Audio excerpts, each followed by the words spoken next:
Ladies and gentlemen, welcome to the Ariel Helwani Show! Back in your life on this Tuesday, April 28, 2026. Hello again, everyone. I sure hope you're doing well. It's great to be here on a Tuesday afternoon in New York City. Everyone in a great mood here in the Big Apple. Massive Game 5 this evening. Oh, how I wish I was going. Alas, my son has a soccer game, so I won't be able to attend. But you know yourself, Game 5, Madison Square Garden. This is what we live for. This is what we dream about, and I'll be dreaming about it throughout today's program. Although I must say, I am so excited about today's show. Today's show is going to put me in a very, very good mood. We have three fantastic characters on today's show, one in-studio guest, a lot to get into with all of them. Plus, it's a special Tuesday edition of On the Nose. Why a Tuesday edition? Typically, it's Wednesday. Not always, but usually. Well, tomorrow's show is loaded, not enough time. Wanted to give you all enough time to answer your questions, ask the questions, have a proper discussion surrounding said questions. So the place to be for all of the questions, in case you missed the post, arielhelwani.substack.com. Perfect way to never miss when the post goes live is to just hit the subscribe, no fee, and it'll come to your inbox, and then you can leave us some questions. There's already a ton. We'll get into that back end of the program. Prior to On the Nose, we're going to be joined by one of our favorite guests, backed by popular demand. A lot of people have been asking me for quite some time to have this gentleman in studio to talk about all the things going on, in particular in the world of boxing, but also combat sports. Talking about the great Lou DiBella. What a mind he is.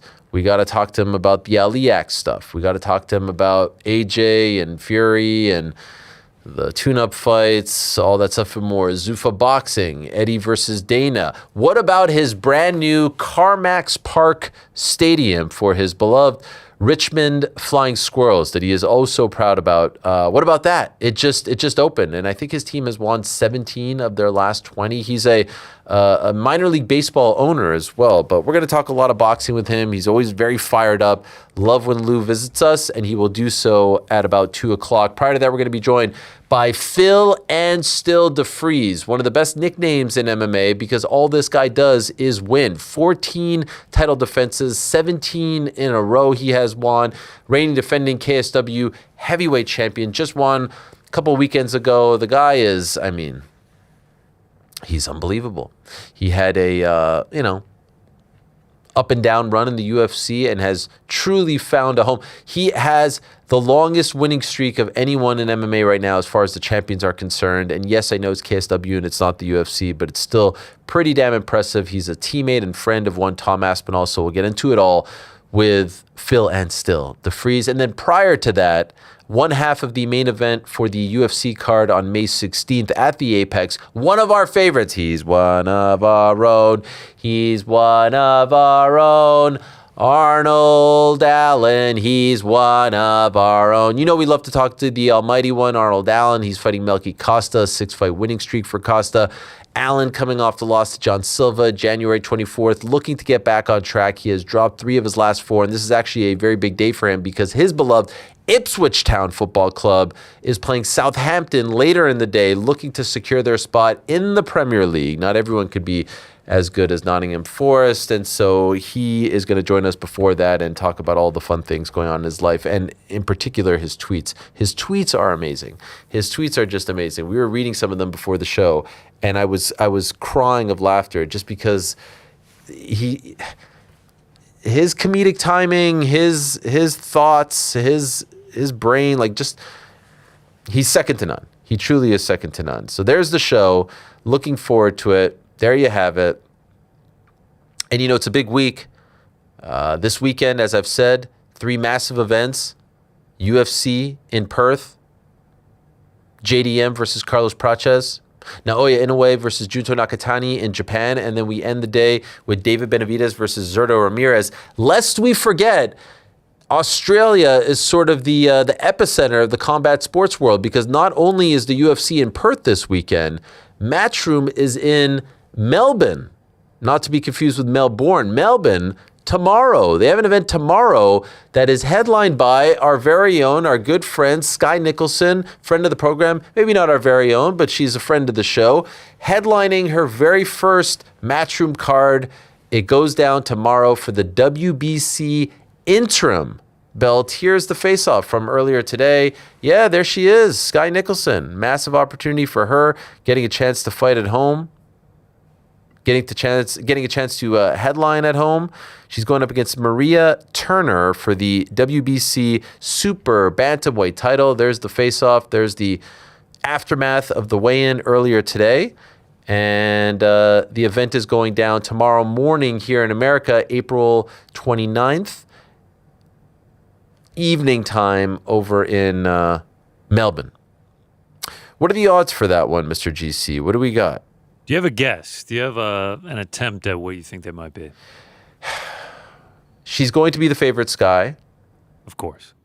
Is she going to be as big of a favorite as AJ versus Christian Prenga? I'm going to say, because you know the odds. Yeah, I'm aware. I got them. I'm going to say not as big. She is not as big. Okay. Still 4 digits, minus 1,400. Oh, my gosh. Yeah. Wow. Okay. Do we have a prop bet on via stoppage? We sure do. Okay. Well, what some call the best bet in all of sports, Sky Nicholson by decision, minus 400. The books are becoming attuned to it. By KO, plus 425. That's the one. That's there the it one. is. I'm feeling Stoppage? it. I'm feeling it. She's in her home country, first time headlining. I'm feeling it.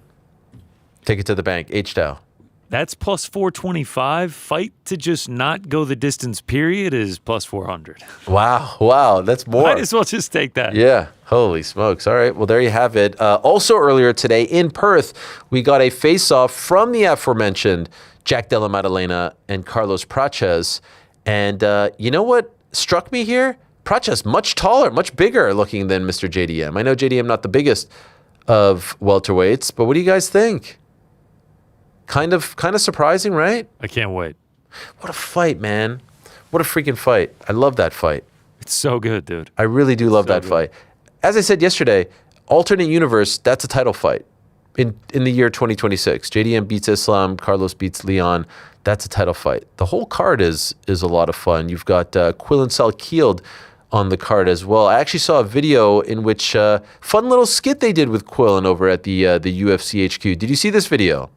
Sure did.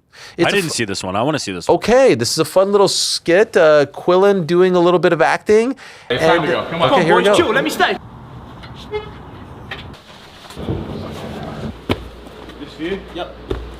Quillen working. Good stuff, mate. Yeah, love your work. Yeah, like, I wouldn't do that if I were you, to be honest. Yeah. Can we pause right there real Can't quick? Is that the dude who makes the posters, by the way? No, it looked like he was making the fight day graphics where they post the full card. Okay. Keep going. Yeah, that guy is He's spared good. for He's now. good. Yeah. This is fun. I like this. Shout out to UFC HQ. Know this spot very well. Yeah. Is Danny going live today? How's it going? Hey, mate. Have a blessed day, mate. Thanks, you too. Cool as a man. Need the stash back. Did you I go was just live gonna yet? say we're missing that stash. How do you work this thing? This is good stuff. I like this. A little Keep up that originality. good work, Oh, Johnny keep Walker that up. cameo. Keep that up. Get that in here. Oi, Dana! Dana? Isn't his office up here somewhere? It's time to go. Come on. Come on, boys, chill. Let me stay. Come on. I thought that was Roy Nelson on the right. Anyway, I over got to fight. Was that Edmund that he was wiping down as well? Edmund Shabazian? there. Was it? I think so.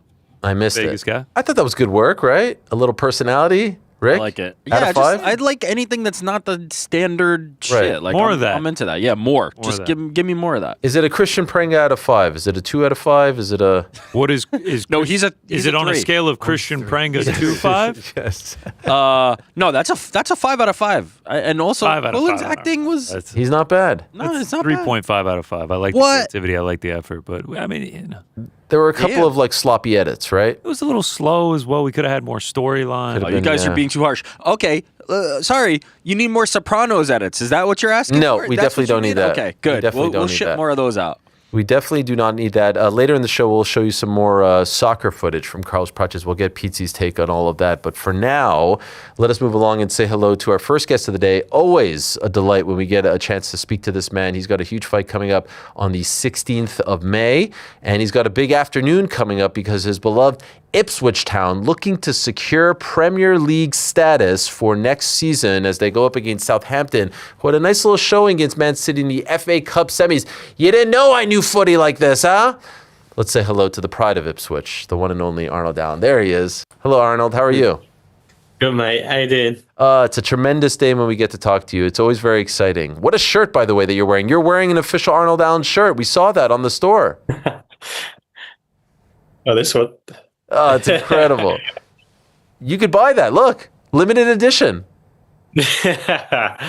Yeah. That's. I hope it sells quick because I don't want to see it much more. It's tremendous. It really is. Why did you shave your head like that, by the way? I just kind of thought it was funny, and then people kept. I posted, and then people kept sending me pictures of me bald, and I keep seeing people with like profiles as me bald, and I just thought, it'd be funny to put it on a shirt. Sure.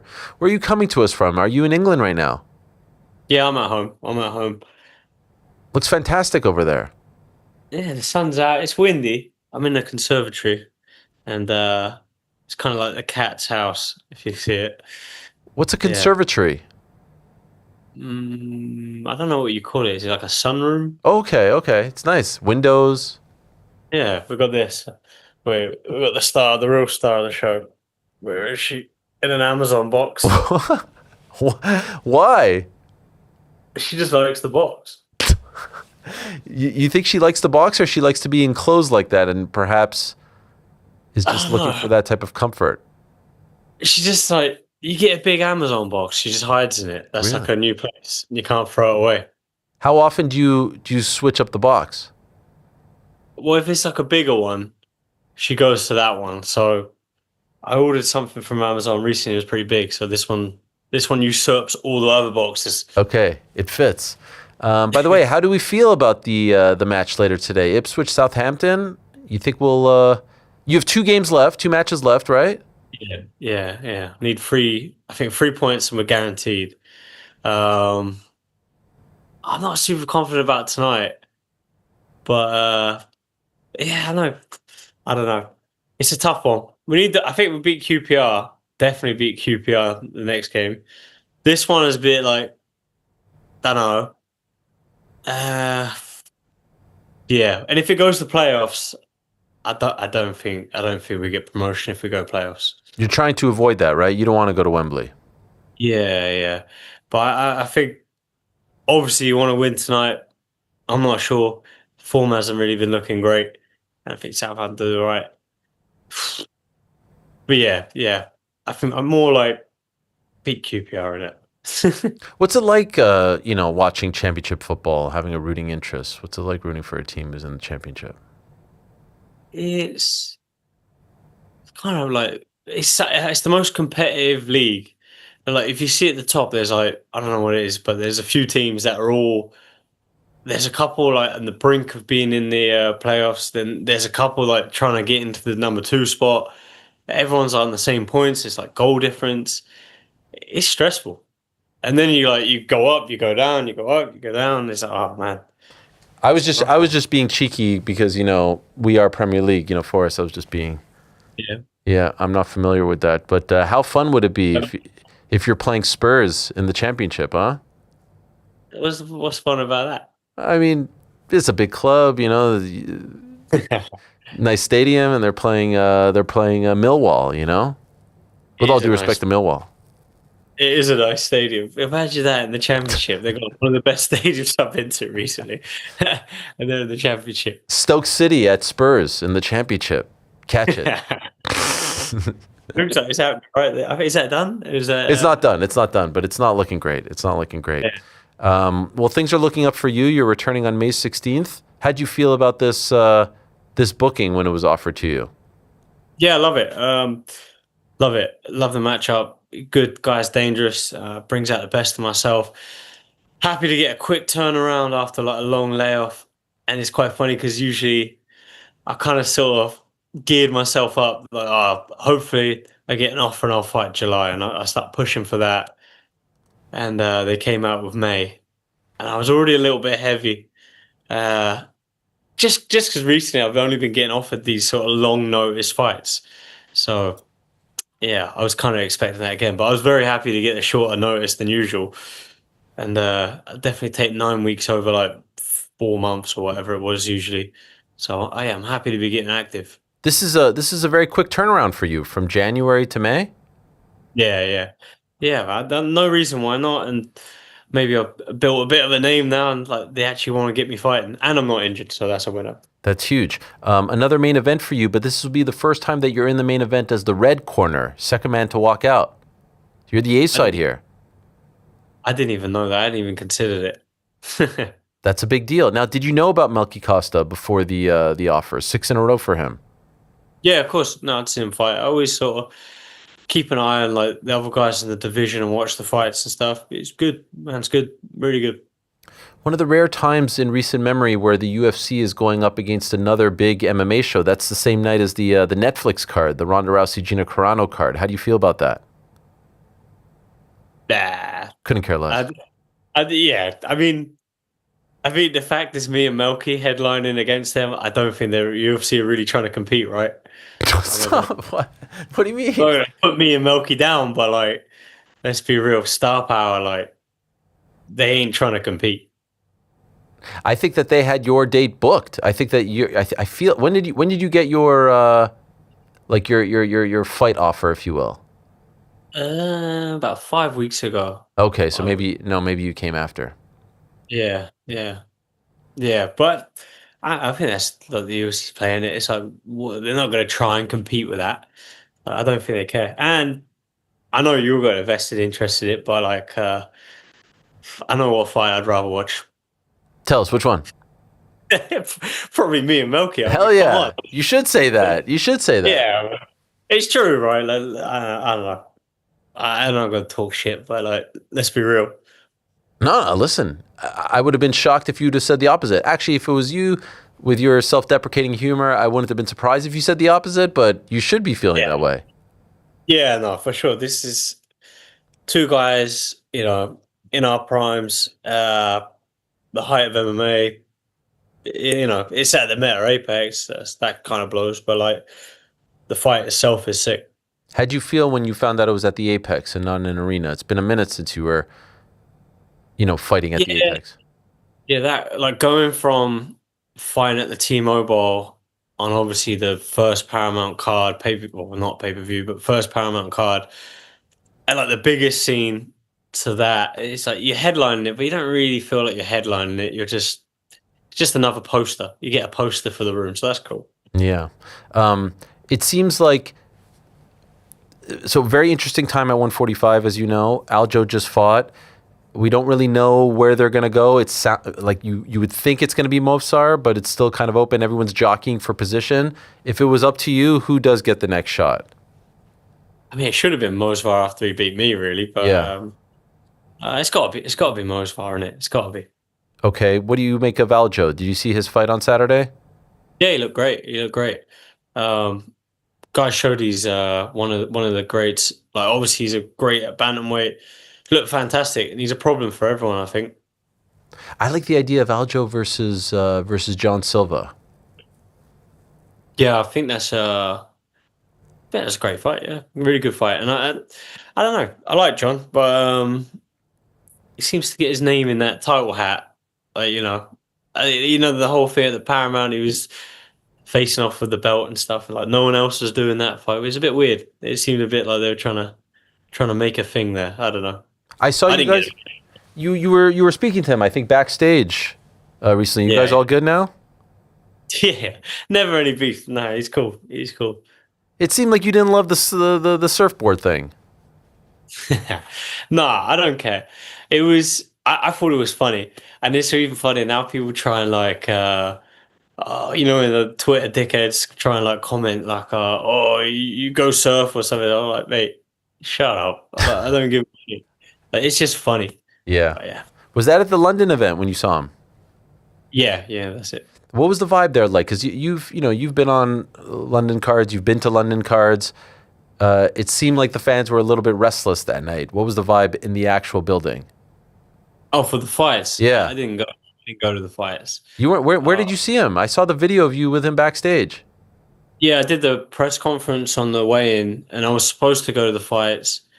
And then I live like quite far out of London. Then I got this fight, so I was like, oh, I don't want to keep driving in and out. Okay.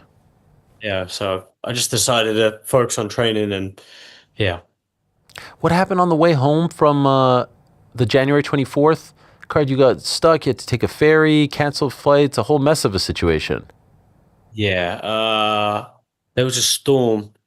I think I got stuck in Chicago. The flight was cancelled. There was a storm up in that sort of way. Flight got diverted. We traveled to Amsterdam because we have a cat, and you can't fly directly into the UK with a pet in the cabin. So we fly to Amsterdam and then get the ferry to England because you can do that with the cat. So that's what we do. Golly. So you came with the cat to Vegas? Well, we was in Montreal, so traveling. I did the camp there, and then because I'm in Montreal, the cat comes, and my wife comes, and then it's a whole thing. By the way, how cool is it that Eamon's on this White House card, huh? Yeah, that's awesome. That's awesome. That's really cool. I thought I was hoping he'd get the Sean O'Malley fight, but I didn't think they would put it on the White House card. I thought, to be honest, it kind of made sense to Corey Sandhagen O'Malley, because then you got American versus American. But Sure. I guess it kind of stirs the pot a bit having a Canadian there, right? Yeah, they're very controversial, the Canadians. Yeah, but I mean, surely, I think Eamon's going to win it. Like I've trained with him for years. Eamon's, I think he wins it in so many different ways. There's so many ways he can win the fight. But like, surely you're fighting American on the White House. You're not wanted to win. No. Like, surely, right? It's like Ilya and Justin in the main event. Yeah, like it's obvious who they want to win. But I don't know if it's going to go that way for them, at least in the main. No, I don't think so. I think Eamon wins too. Yeah. Gosh, Yeah. it'd be a tough night for America. Yeah, it could be. One of my favorite things to do when you're on the program, Arnold, is to just ask you about some of your banger tweets, because you have so many of them. Arnold, I was crying of laughter at some of these when we were watching them. We were looking at them beforehand. So I just want to ask you about some of them, okay, if you don't mind. You wrote about the P plates on the cars in the UK, which I don't even know what this is, but this was you wrote, just feel like you shouldn't have passed your test if you put a P on your car. What does that mean? I don't even know what that means. That's funny. So a P, like basically a P is like just passed. Basically, if you're a really shit driver, you put a P on your car. So you'll see some people that have a P on their car, but the P has obviously been on the car for like 5, 6, 7, 8 fucking years. The P is like faded. It's like a red P, and it's like faded. It's like you didn't just pass. You're just terrible at driving. It's like you should not pass your test if you have to put a P on it. This seemed to have resonated with a lot of people. Yeah, no, it's a big thing in England. Is it? Okay, we don't have that here. It's bad. Well, you took issue with that. You took issue with the Cadbury eggs as well. What's wrong with the eggs this year? Me chalky Easter eggs are full of shite. Cheers, Cadbury UK, you bastards. What was it? Subpar standard? No, so this was sarcasm. So was it? Everyone was mad because Cadbury sold, like, I think it sold like 10 years ago, like Kraft or something, and the quality went down, and everyone's complaining they changed the quality. No one's buying their Easter eggs. So I was but I just thought it was funny. Okay, but did you try them? Was it the same standard? No, the standard's definitely gone down, by the way, yeah. Not that big a deal. Not that big. It's chocolate, and it's going to be shit. What about the turtles on the walls over in the UK? Sorry, mate, you can't just draw cocks on all the turtles you see. People need to be more enraged by the turtle graffiti that's been happening. What's going on here? To be honest with you, on that one, I think I just saw a turtle that came to my head. What do you mean? Yeah. Who's drawing cocks on the turtles? I I don't really. Yeah, no, I don't think there's much more to that one than that. That's just that. Really? Yeah. Okay. No. You know who I'm loving these days? The Gym Skin lad. Yeah. These quality. He's so good, huh? I love that guy. And like, I love it. There's just nothing. I don't know if I haven't, unless there has been, but I haven't seen anything controversial. Just seems like a nice guy. Makes me laugh. Funny clips. Brilliant. Have you done the shoulder roll? No, I ain't got it like that. I can't move like that. He's so happy all the time, right? He's just so, there's something kind of bro-y about him, but also wholesome at the same time. Yeah, and he's everywhere. I've seen him at all the boxing events. I've seen him at the Premier League game, Man City, the Arsenal the other day. He was there. He's everywhere. It's amazing. All he does is roll his shoulder, and that's it. Sometimes it's that simple. I think, did he do a deal with DAZN or something? He did, yes. Unbelievable. Crazy. Okay, now what about the electric cars issue that you had here? Let me see this. If you see me rolling around London in a gay electric car, little electric car, mind your effing business. Keir Starmer said he couldn't risk me looking like a flash bastard in the E39 M5. I'm eyeballing go green. You lost me there on the back end. Okay. So basically in the UK, like the only way to have, well, the most efficient way to have a car through your business, like tax efficient, it has to be an electric car. And so through my company, I got like an electric car, and I hate it. It sucks. It just like whizzes away, and my wife laughs at me when I leave the house because all she hears is me going "Woo," down the road. And I like cars as well. I like cars. Like I want like a nice big engine, like something, E39. I think that was the E39 M5. I think that was the V8 engine bi-turbo. I think it was 2 turbos. I don't fucking know. Okay, Something like that. All right. Yeah, it sounds good, and I want it. But basically, living in England, you can't afford it. And if you have it, the government will tax the shit out of you. Speaking of your wife, it seemed like you were talking about her and the fees that you had to pay to get her over. Here's the tweet right over here.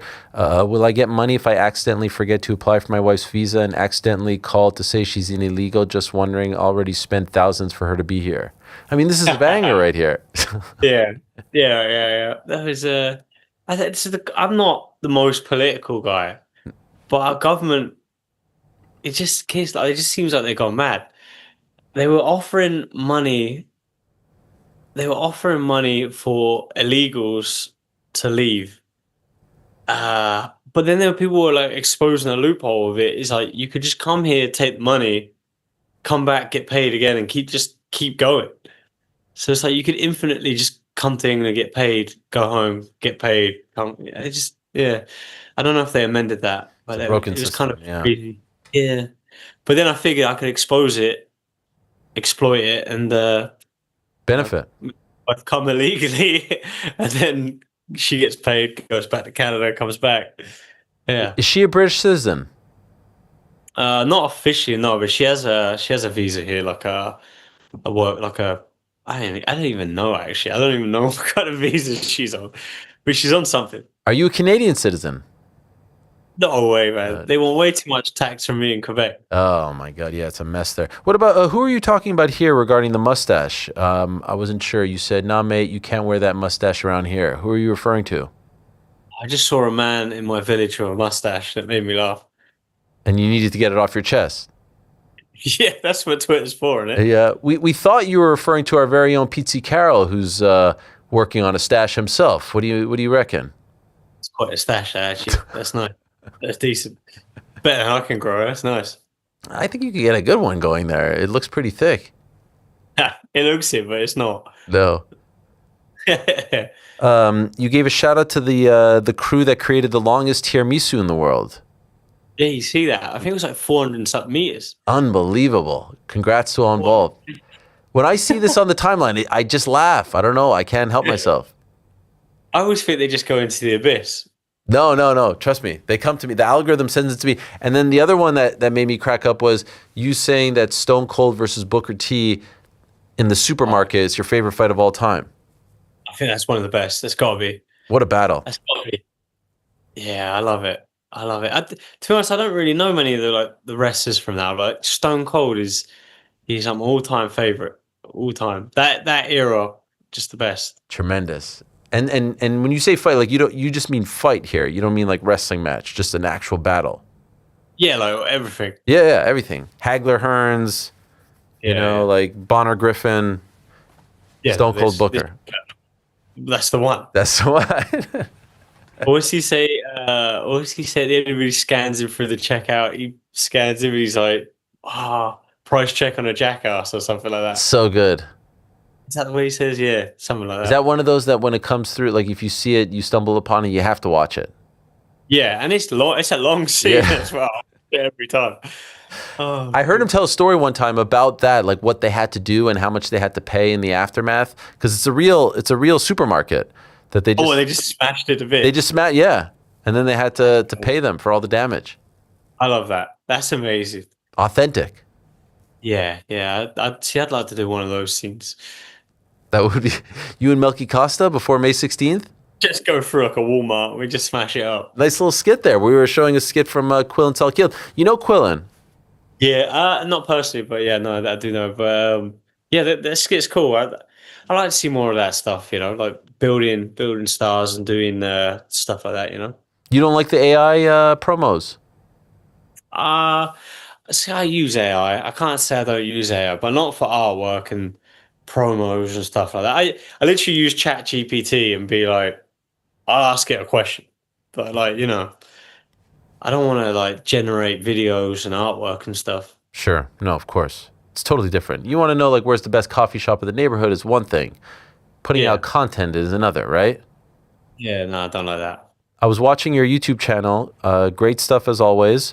I saw the Fight Camp cheat day, porridge, eggs Benedict and turkey bacon, Nutella on bread, cookies, gnocchi with short ribs and garlic knots and brownies all in one day. Yeah, I go in, and the weight's been coming down, so that's good. And this is in the midst of camp. Yeah, and you know what's a real problem? So one of my main training partners for this camp, his girlfriend bakes. I think I posted on the thing, Ready to Crumble. She bakes cookies and cakes, and she trains at the gym. Sometimes she brings them in for people to try. I have a cheat day every Saturday, so I'll see her and it'll just trigger my head. I'm like, oh, can I make an order for Saturday?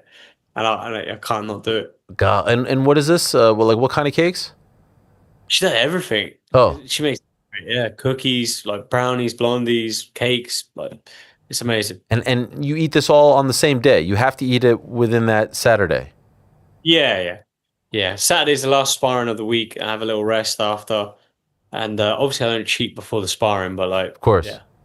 How many calories do you think you consume on that Saturday? I tracked it one time. I don't do this anymore, but I tracked it one time because my nutritionist wanted me to count, and it was about 7,000. And I sent it to him, and he was fuming. He was like, "What the fuck are you doing?" And then I was a pound lighter the next few days. So wow, good. Crazy. Yeah. I saw a video where you punched some geezer in the stomach. Yeah. You see that guy? Who is this guy? Big boy, mate. He's going around the UK taking body shots off people. But yeah, I called him out again because he said people get like a warm-up go, they take a few. I had 2 goes and he didn't give me a full go, so yeah. What percentage were you going there? I can't remember. It wasn't that hard. It was like... That looked hard.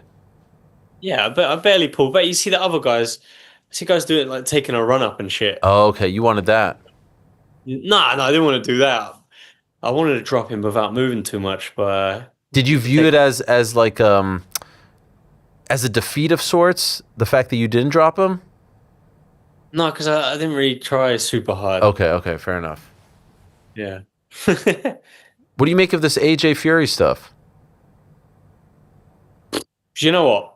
Tell me. It's a shame it's too late, but like, who's he fighting? Christian Pringle or Pringle pregnant or something? Christian Prenga. Prenga. I follow boxing a bit. I've never seen that guy. I don't know if that makes me a casual, but I've never heard of him. it's kind of weird with boxing, isn't it? Like, because they announced the other fight, there's no date with it really. Then they announced this fight quietly. It's kind of like teeters on like fixed fights, right? Like it's not a real fight. It's no one's looking at it as a potential banana skin. It's just, oh, he's fighting Fury. This fight will. I understand through what he's been through. He's gonna have a warm up. I get it. But yeah, just don't announce the Fury fight and just have a warm up. I think. Couldn't agree more. The warm up is fine, but to announce the other one first with no date, no venue, no location attached, and just assume that this quote unquote test or whatever it is just going to go swimmingly, and it's not the way fights should be announced, right? Yeah, I hate it. It just even with the Fury Makhmudov fight, it's like it's good that Makhmudov got a payday and all that, but like I don't know. It just seemed like pantomime to me when I watched the whole thing. It was like it just seemed like a bit of a draw. I actually turned it off after round 6. Wow. It was just like, you know what, this is bad. And then I see the whole call out after in the ring. It's just, oh man, this ain't boxing.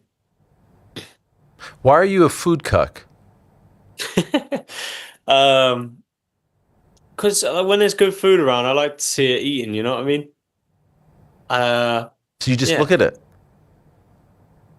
So this is obviously everyone was saying that pizza looked bad, but this place does like amazing pizzas. Like vodka sauce pizza is so good. Love that vodka sauce. Yeah, and I don't know, just like especially fight week when I'm cutting weight, I want to go to like an IHOP or sort of like a Cinnabon and watch people eat pancakes and cakes. Like just helps me get through the week. You literally just sit there. Yeah, usually have a coffee. That's about it. Oh my gosh. What's your like your ultimate pizza order? Toppings, what are you getting? Pizza order. See, I've been off the port for a while, so that kind of kills it. I had a Domino's in quite a while. Just like I don't know, I've just been on like chicken pizza. Chicken Pretty pizza. boring. I've never had chicken pizza. Yeah, it does the job. My go-to, green olives and pineapple. Tremendous.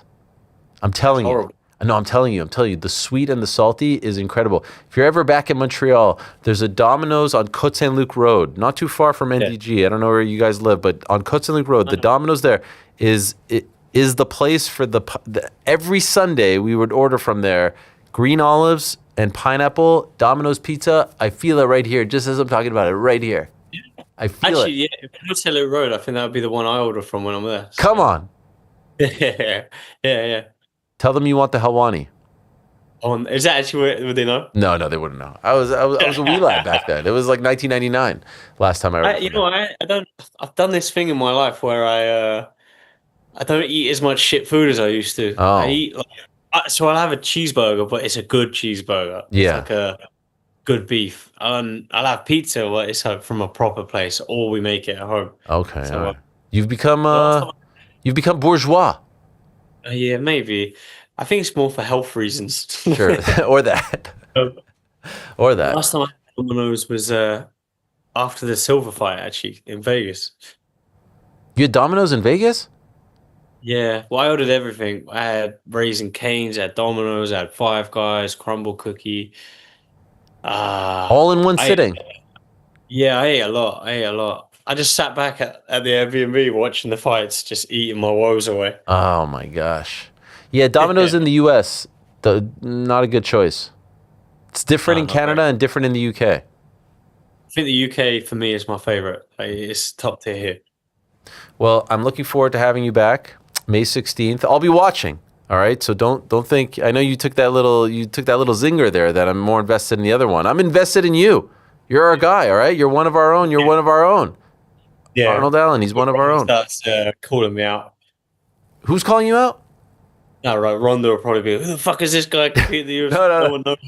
You don't want that smoke. No, I don't. She was crazy the other day. I see her at the presser. She jacked as well. What's going on? She's jacked. She took some time off and she's back. Always a pleasure. Covered, I think. What was that?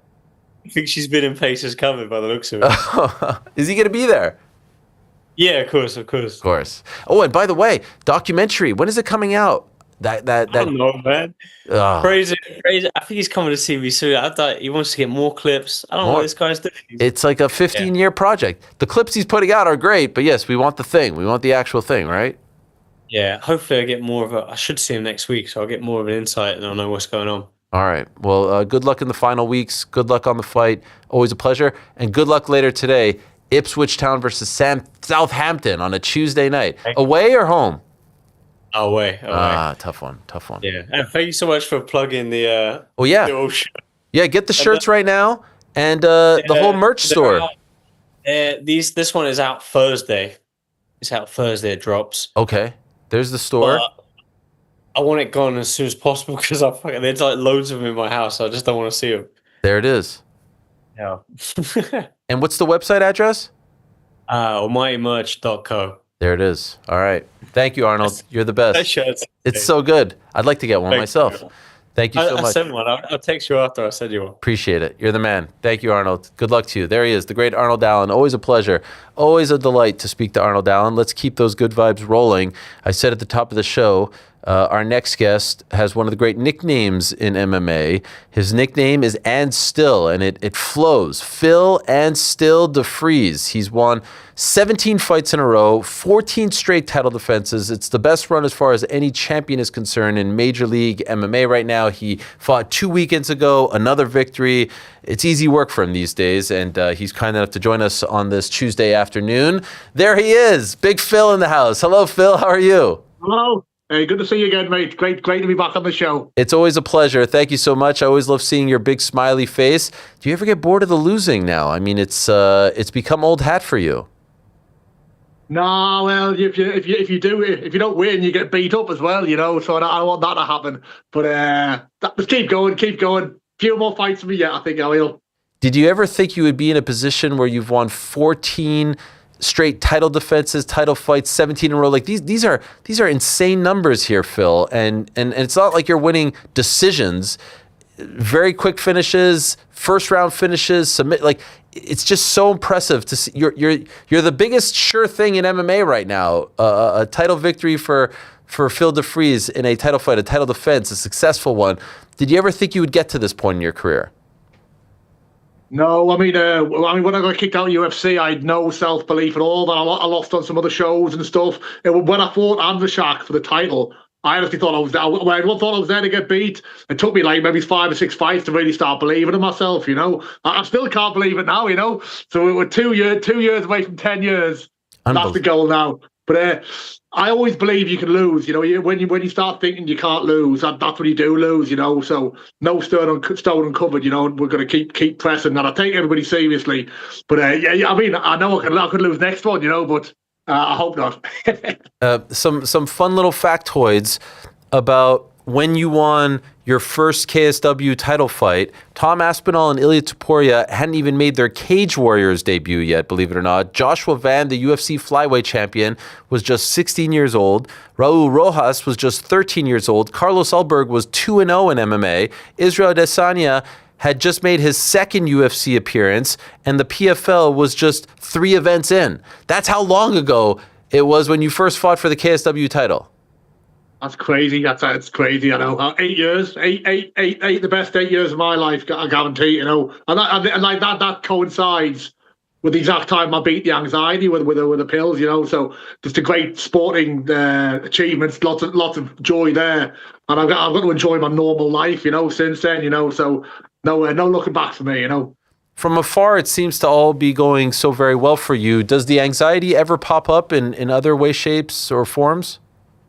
No, I'll tell you what, this week it really come back and bit me, you know, because it was my 40th birthday, so on Saturday I drank like 100 beers, and yesterday oh my God, I was like, phew. But that's self-inflicted. It's nothing like what it used to be, you know, like my everyday life was terrible, and fight day was like walking the Green Mile. I was like, I hate that. Like I said, I've been this a million times. I don't know why I did it. I don't know. It's kind of my identity, you know.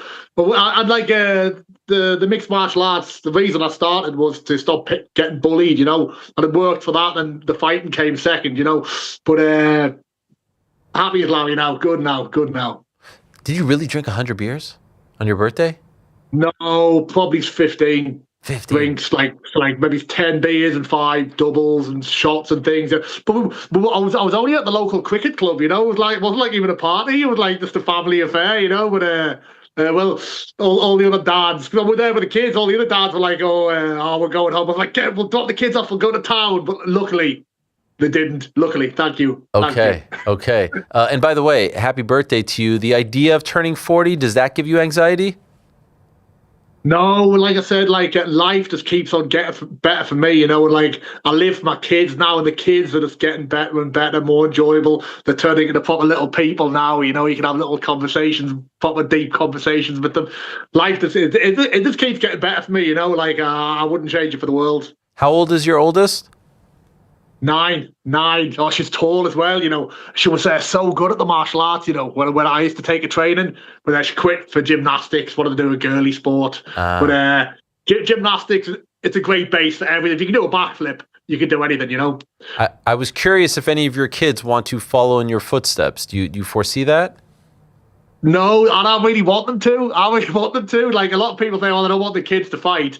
I mean, I don't know about going all the way and stuff, you know. I would like that, but I would love to teach them something that I'm really good at, you know. But maybe they'll go back one time. Well, when the dream is when I retire, I'm going to try and get this 10 years champ, maybe do a couple more fights. And then the dream is to homeschool the children, you know. So like martial arts is going to be in the menu every single day then. Okay. And you can dictate that. Okay. So you did recently re-sign with KSW, right? Yes, I signed this new deal. It's just beautiful, you know. It's just it's pretty much going to set me and the family up, you know. So I'm so happy with it, you know. I just love KSW. I love Poland too. It's just the best. Like we're thinking about moving there when I retire, you know. I wouldn't do it now because I think my team's the best in the whole world. But when Mick and Tom aren't injured, it's the best in the world. But eventually, that is the dream. Okay, so how many fights did you sign for? 4 fights, and I've got 3 more left. And you think that'll take me just on the cusp of 10 years. So I do this. That's the 10-year Rolex one. That's going to be worth double the 5-year Rolex, you know. But do you think you're done after that? Do you think this will be your final contract? No, I think I'd like to do 1 more contract, maybe 3 more after that, you know. Then that'll be homeschooling the kids' time. I might even do like freak fights and things, but I am honestly getting better every fight camp, you know. But the wear and tear on my body, I'm icing myself every day. I'm just spending fortunes on recovery. I'm getting better and better, but the body's kind of saying, "Come on, Phil, give me a break." When you say freak fights, what do you mean? Like fight 2 midgets in a phone box or something, you know, or... You're interested? Maybe you find the right midgets, you know, and fight the right midgets, I'll do it. I thought you were going to say something like perhaps like an Eddie Hall type of fight. Well, no, you know, Eddie Hall called me out in the nicest possible way, you know. He wanted to fight for a legitimate heavyweight title. So what I propose is KSW put on a super heavyweight bout. So that's a real title. That's a professional MMA title. And I will shake his hand beforehand, and I will promise him I will not shoot a single takedown the whole fight, you know, to tempt him in, you know. Tempt him in. Yes. And that could be my start into the freak fight, you know. Have you pitched this to the bosses at KSW? No, this is my pitch now. Are you listening, guys? That's the pitch. Let's go for it. Gentleman's agreement on my honor, and I'm a man of honor. I'd like to think so anyway. I won't shoot any takedowns, you know. But if he falls over, I'm getting on him. and so that would be super heavyweight. What do you think the size difference would be, the weight difference? Well, I'm 130. I cut from 130 normally. I think he's like 150. So, but I don't think he'd be able to catch it, you know. I think I don't know how much gas he's got, you know. So I think I should quite comfortably win. Still, I wouldn't worry about the. And if he does grab me, I'm an expert grappler, you know. Like it's not going to be the difference it is. You know, it's going to be like Hoyce Gracie versus all the big guys when they didn't know how to grapple. For those that don't know, 150 is 330 pounds. 130 is around 285. So that's, 40, 45 or so. He might be bigger. I don't know. You know, but I don't know if he slimmed down for the when he's fighting. You know. I'd love to see that. That would be fun. Would you have any concerns about the size? No concerns about the size at all. You know, I think it's a hindrance being that big for fighting. I don't think he'll be able to. He certainly can't. If he wants a legitimate title, That's 5-5. He has to move around for, and like, I don't think you can do it, But it'll be so much fun for me, to be the striker, and then it'll just be. I'm like, I'll just treat that as just fun, because that's the second title if I lose, which I don't think I will. I'm not really losing my title; it's the new title. Right. I'll just go in there, promote the fight lots. I just have a good laugh, I think, and Eddie's dead funny with the media thing. It's going to be good for my profile and stuff. Just a lot of fun, That would be fun. Yeah, he was great against Mariusz Pudzianowski. You saw that one, right? Yeah, I was there. I thought he was going to lose. I thought Eddie, he's not a fighter. I thought Mariusz has had 15, 20 fights or something, right. And he smoked him, and I was very impressed with him, But obviously, me and Mariusz are different, but I was very, very impressed, and I think a lot of people counted him out, and he shut a lot of people up, Would you be content? It seems like you're very happy. Would you be content, Phil, if the rest of your career is in KSW? No problem. Yeah, I think you know what I think I would. I was hunting for the Ngannou fight for a while, and I've signed this new deal, and it's just perfect. Like, I'm king of the castle. KSW is my home, I mean, I'm always gonna have my eye out, keep my eye on stuff. But I think that when the end of my MMA career will come at KSW, especially when I get this 10-year mark, I'm obsessed with it. I'm fixated on getting this 10-year champ, And I've tried not to. I've tried to put the blinkers on, because when you start really caring about something, that's when you start. It might not work, I'm big into the jinxes and the good luck and the karma and stuff. Okay. And I don't know. I think KSW is quite lucky for me. Hey, let me tell you about this little trick, Ariel. Right?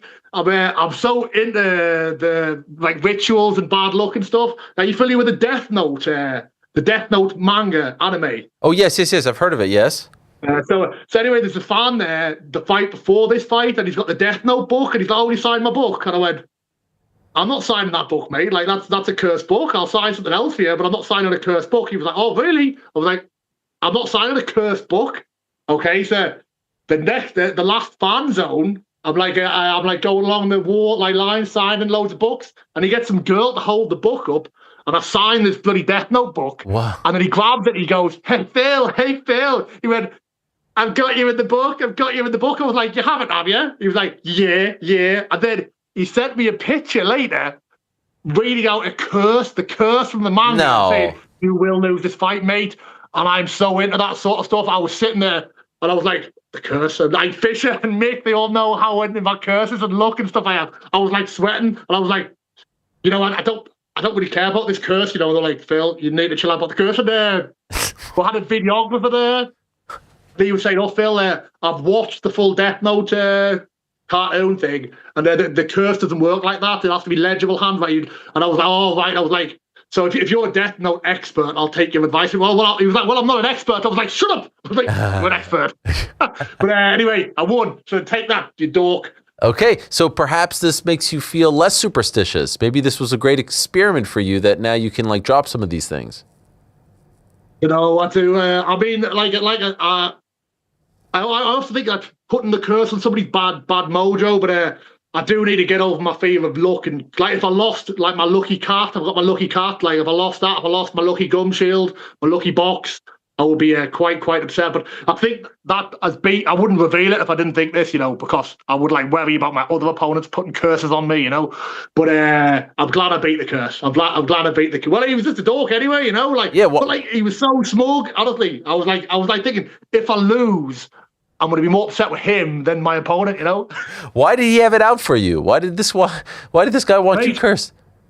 No, mate, he's got everybody in this book. He's got Mick Parker, and he gets every KSW fighter. He's got the UFC fighters, mate. He's obviously a sick individual, Well, what about your... Go ahead. He's just cursing people, That's weird. And then rubbing in the face, but it's hilarious now. It's finished with. But, you're all good. Honestly, I was very a bit skitsy about it, but everything was going perfectly. I was like, this is the perfect fight week. It's been good fun. I've had the weights coming off nicely, and then bang, cursed. Unbelievable. Can I ask about your fight day superstitions? Do you have a certain ritual that you have to follow?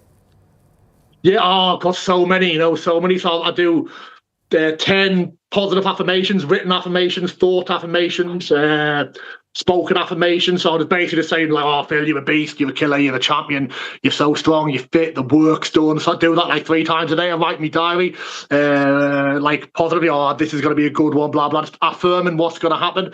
I've got my lucky jock strap, which I've had this jock strap 15 years, but I've replaced the cup like 10 times and the string like 10 times as well. So it's a different one.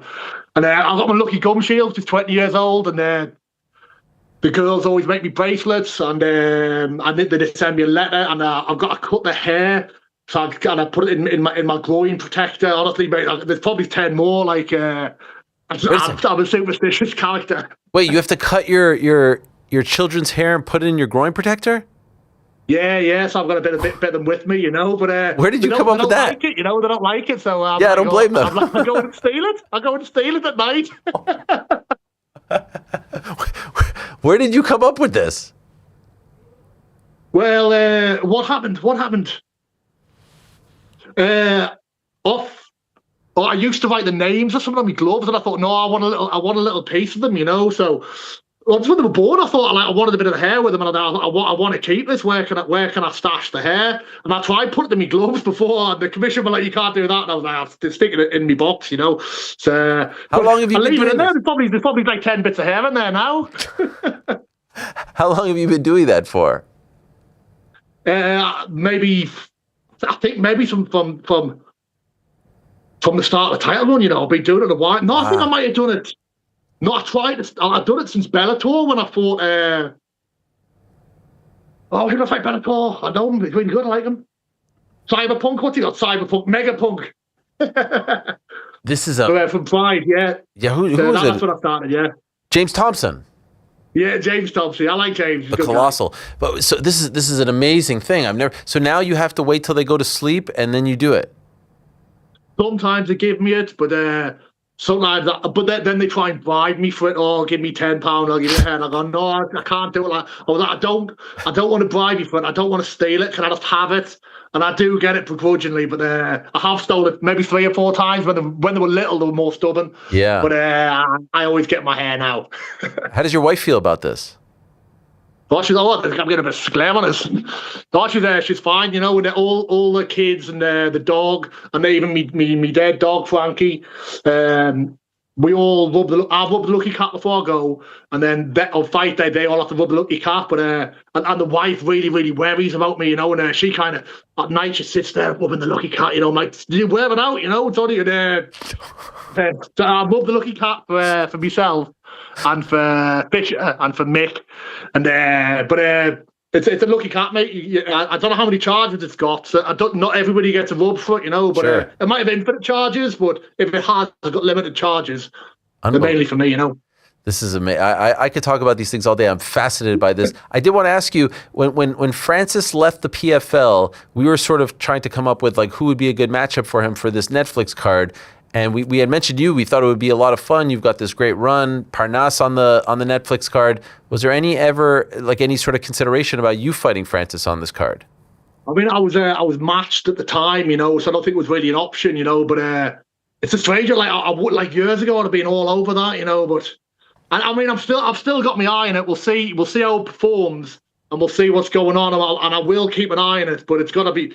I'm open to offers, but it's going to have to be a mega offer, Okay, fair enough. What about Parnas getting what's this there? up? Well, yeah. What is Philip Lynn's getting paid? Do people know this? Oh, I think he's getting paid pretty well, but exactly, I don't know what it is. I don't know what it is. No, yeah. Like millions. I wonder if he's getting millions. I'm not sure. Honestly, I'd be speaking out of turn. Yeah. But Saladin getting a big opportunity—that's pretty cool, right? I know you're cool with him. Oh yeah, he's a really cool guy, I mean, I thought he was gonna. Yeah, there we are. Yeah. I'm always giving people kisses on the head. I love kissing a male forehead. Sure, why not? But yeah, he's a cool guy. I wish him all the luck. Hopefully, I mean, I'm really rooting for this Netflix thing to take off. The more competition, the better. I think. Of course. How's Tom doing? Is he back at the gym? Is he training yet? I've seen him. I don't know exactly what he's doing, but I know he's had a surgery. I think he got some sort of infection or something, and he's improving. But he's been a big miss for my fight camps, Tom. Because I like the hard work. I like Mick towards bicep as well. So I've been like my best 2 guys have been out. But he is recovering. But I mean, what a shitty situation poor Tom's been put in, you know? Yeah, and I know they're good friends of yours, training partners. They help you. So not having them for this particular fight, how much did you miss them? A lot, but do you know at the same time, my biggest thing is I want to be put through my paces. I want the hard work. So I'd be like hunting Tom down, hunting Mick down every round with those guys, you know, when my opponent is nothing like those guys, you know. So for this fight, I found people the same body type as him, the same kind of fighting style as him, you know, and I still beasted myself. It's just, if you haven't been put through hell, sometimes it gets in your head like that was too easy, you know. So I like being put through hell, but I was still in shape, and I think it might have been a better way to do it, you know. Maybe I'll mix things up a bit, but yeah, for sure. It's always nice to have the terrible, awful sparring rounds where you're like, this is so hard, you know. I saw you alluded to this earlier, but you posted something on social media about not giving up, about the end of your days in the UFC, and you know how it changed who you are, and the message that you wanted to give to people. I felt like dirt in this period of my life. You said my dream had failed, and I felt like a joke. So many people approached me and told me to walk away as the game was no good for me. So glad I was too stubborn to listen. What would be, for someone out there who may feel that way right now, what would you say to them? Let me tell you first, Ariel, I was so drunk when I posted that. That top right guy isn't me. I don't think that's me. Oh my God, I'm so drunk. I do get soppy, you know, and yes. I'm positive that's not me. Yep. That doesn't look like you. That's right. Yeah. But, yeah, well, I remember I was walking through the shopping centre when I got kicked out of the UFC, and some random guy came up to me and went, "It's no good, you know, once you've been knocked out 3 times, career's over, mate." And I was like, who the fuck are you, mate? I was like, Jesus Christ. And I was depressed and anxious at the time, you know.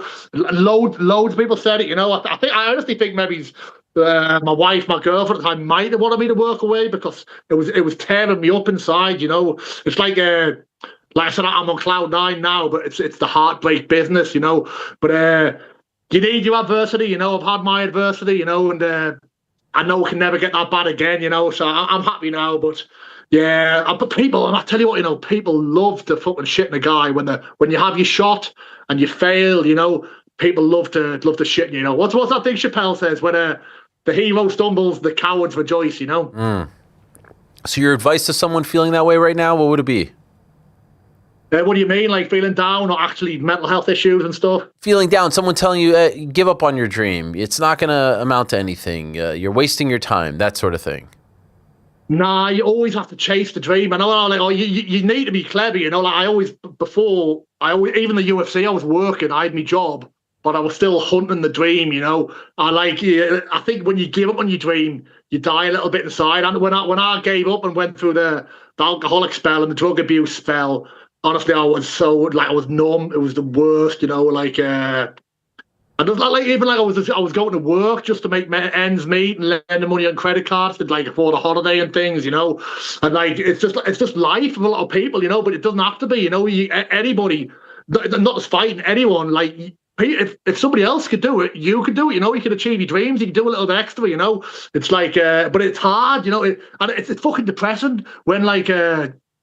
You feel like that and you're kind of slogging out at a job you hate and you go home and you think, oh, should I fucking go sparring with some guy? Should I work on my dreams or should I just relax and put the telly on, have a bottle of wine? You know, it kind of traps you a bit, you know, like, but the more you do, like I always think hard work and success is accumulative, you know. The more you work, the easier the work it becomes, the less you complain about it, you know, and the easier it becomes, you know. Tremendous advice, tremendous insight. Always a pleasure to talk to you. Congratulations on all the success. Happy birthday. It's amazing to see longest reigning champion in KSW history, longest reigning champion in MMA today, 17 wins in a row, 14 straight title defenses. You're on top of the world, my friend. Well done, well deserved, well earned. Thank you, Phil. All the best to you, and thanks for joining us. Thank you very much, mate. I appreciate being on the show again. We're 10 years. I'm going to come on just before and beg for the Rolex again, so they have to give me it. Deal. It's a deal. And hopefully you get that Eddie Hall fight as well. I'd love to see that. I know. Oh, man, that's going to be so much fun. It excites me to be the striker, you know, like just mix it up a little bit, you know, something new. I wanted to. I might even go to Misfits Boxing and cause a bit of a scene, you know. Do it. That's not my style. All right, I might go. I might go get the mic, you know. You're the man, Phil. Take care. All the best to you. There he is. Thank you very much, Ariel. Bye-bye. Phil DeFries, the reigning, defending KSW heavyweight champion. What an energy, right? I mean, I love when he looks really deep into the camera there. He gets his face real close. Amazing stuff. Very, very, very likable guy who's doing amazing things and maybe doesn't get the attention that he deserves because of the fact that he's fighting over in Poland. But he deserves that attention. Now I'm trying to get this thing here. I'm trying to whoop, whoop, whoop, whoop, whoop. Frankie gave me a new thing, so we're all set up here. But it works, right? Putting on the earpiece, but no one ever talks to me. Hello. Can anyone hear me? It's Frank. Oh, hey, Frank. How are you? Great. Okay, wonderful. We're good to go. All right.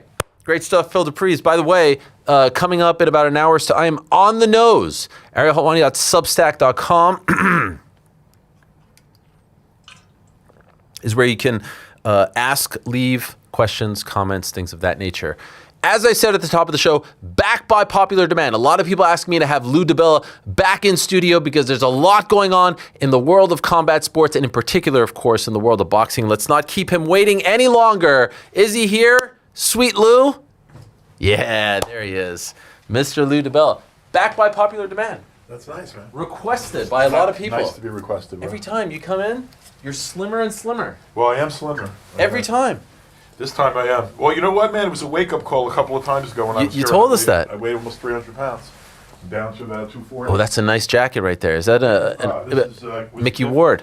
This was a gift from Mickey Ward. Oh, look at that right there. Let's see that. Oh, yeah. Consecutive fights of the year, a little Mickey Ward on the lining. This was a gift from Mickey. Thank you, Mickey. Oh, what a guy. Yeah, you can put that anywhere.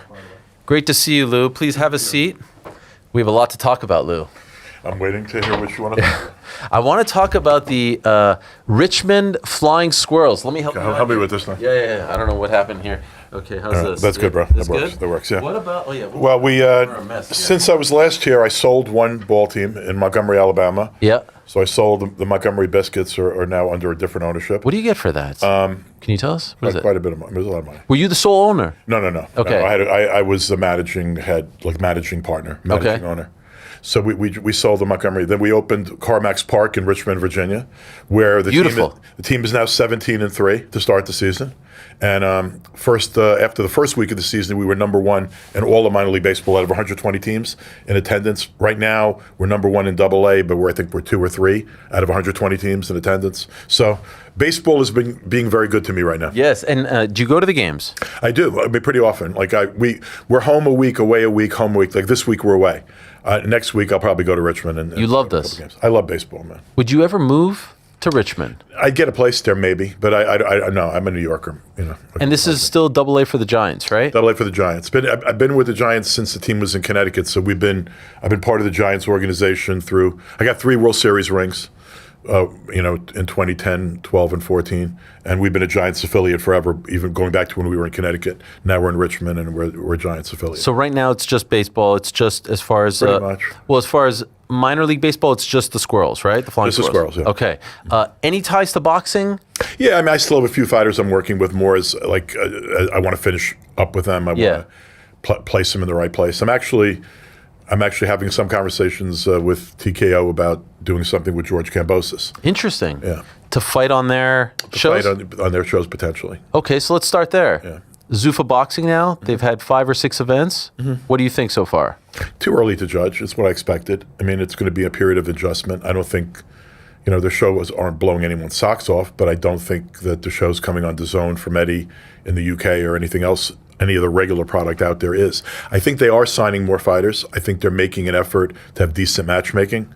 Like just watching the shows, I don't think they've been particularly mismatched.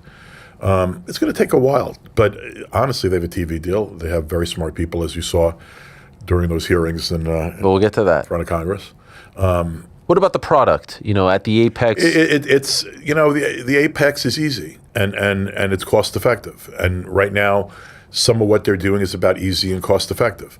I think they'll take them on the road. I would think they would. If they're not, they're missing a great point about what boxing is all about, because grassroots boxing means a lot. Traveling boxing to cities where people care about boxing, bringing fighters they have under contract to their hometowns and areas near where they live. That's going to be important for them like it's important for anyone else. If they miss that, they're going to miss a lot of the point. I don't think in the long run they'll miss that. I think now they're doing some things for expediency and ease.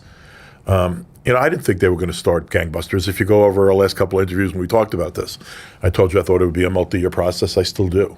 What about the uniforms and just how the product comes across? It doesn't matter very much when you get to the regular. Like when you're in a mega fight, they're not going to have that leverage. When fighters grow to the point under TKO that they become true stars, there might be still uniform restrictions, et cetera, but they're going to make exceptions for sponsorships. They're going to let them get a little bit more creative on their entrances, and I assume certain things will be organically, changing. And I'm not going to microanalyze any of that shit. Okay, let me ask you, what do you think of the commentary at the events?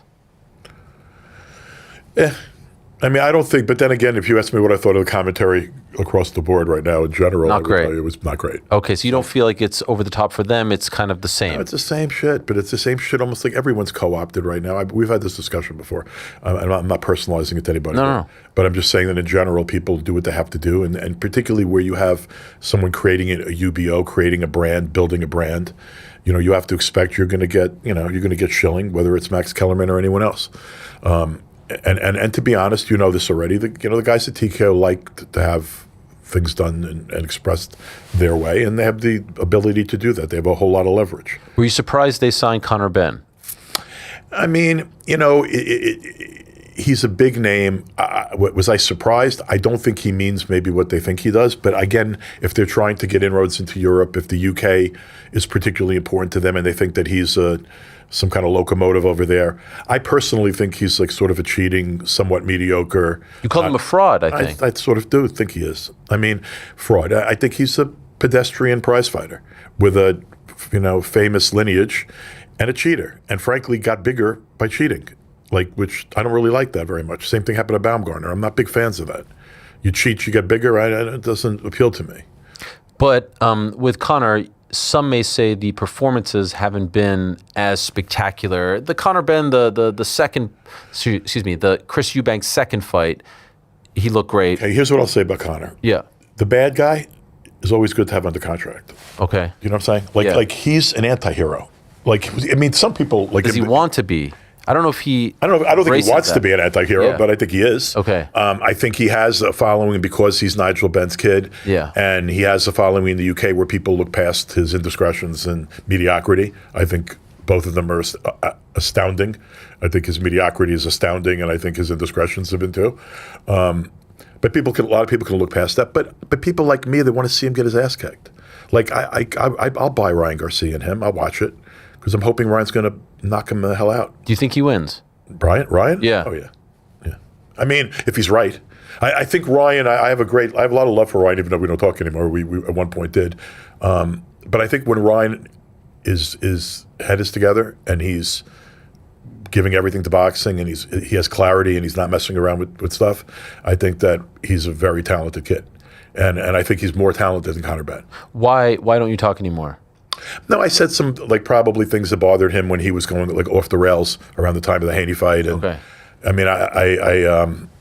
To be honest with you, the things I was saying were truthfully out of concern and the fact that I always liked the kid. I always thought he was a very self-aware person. I always respected the fact he knew that he had mental health. I've in my life I've dealt with some stuff myself, so I know. I think it takes a lot of courage to talk about that stuff. But then when he really got off the rails and he started getting to things that, expressing themselves and saying shit that I knew wasn't really who this kid was, I said some things that were unkind, and me and him got into a little bit of a back and forth. I think I made his mother cry in a video or something too. Really? And his mother heard some things I said and it got her upset. But if I saw him, I'd give him a hug. Sure. I got nothing but love for the kid. But I actually think he's very talented. I think when his stuff is together, he's got tremendous leverage and power in his punches. He's a very exciting fighter to watch.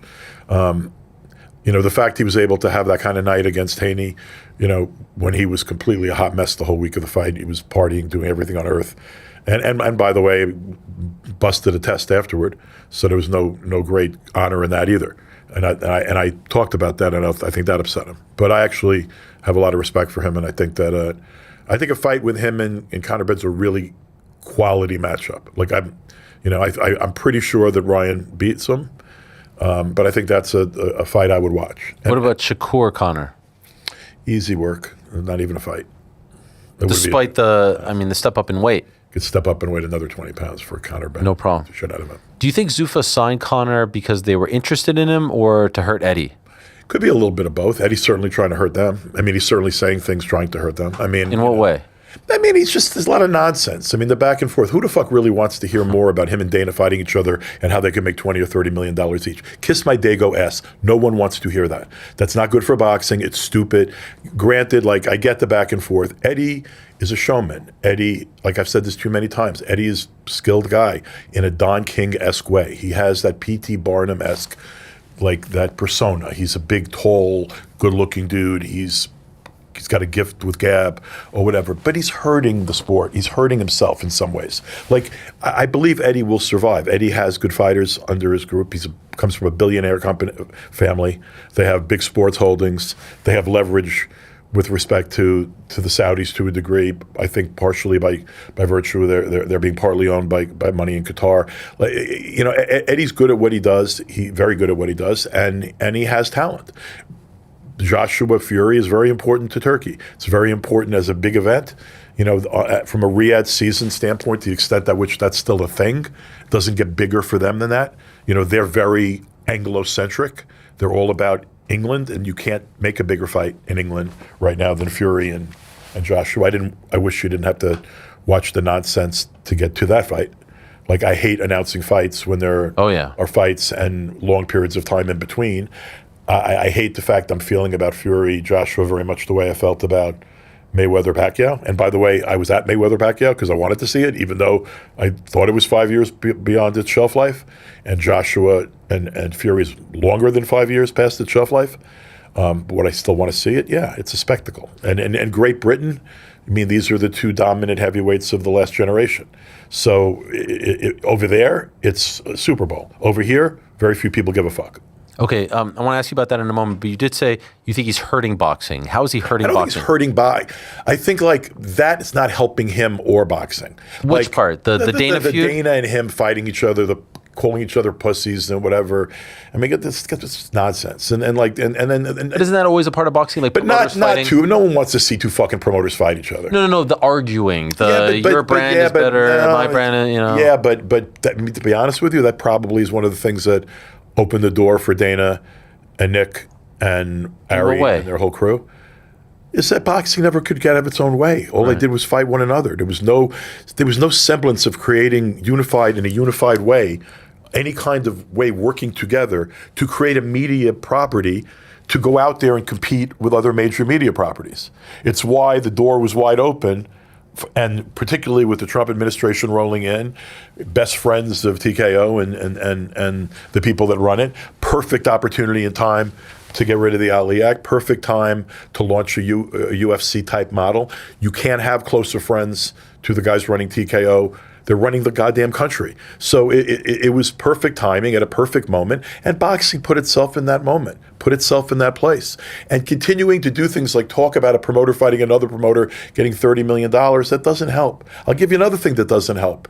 Christian Prenga doesn't help when you're out there shitting all over TKO for the mediocrity of their product. You're out there attacking them. They just started. They're not really doing product much different than the ordinary pedestrian shit you're doing on DAZN, and you're out there trying to kill them, but then you just made a guy that you're telling everyone correctly is a possible Hall of Famer. I think if Joshua beats Fury, he seals it completely. Oh, for sure. He's a Hall of Famer, and he's probably a Hall of Famer already. I mean, he's close. I mean, he probably is. Yes, I mean, he's certainly shouldn't be in the ring with a doorman. Sure. And that's what Christian Prenga is. I know him very well. I tried to sign him multiple times as an opponent who sold tickets for Broadway boxing to fight other pedestrian sort of heavyweights that I thought he wouldn't even beat. But he was a ticket seller. He is a very physically strong, just cock-strong dude. He's just like a doorman, like literally a doorman at a nightclub kind of guy. But you wouldn't want to be hit flush by him if you weren't looking.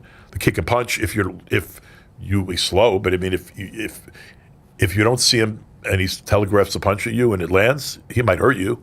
But does he belong near Anthony? He doesn't belong in the same friggin' gym, doesn't belong in the same state or country, doesn't belong in a sparring session. In fact, the people around Anthony, wouldn't really pick him as a sparring partner against a good heavyweight because he's not going to give you that kind of work. You know, he had a lot of knockouts on his record. He's got a 21-1 record, even though he fought Bozo the Clowns.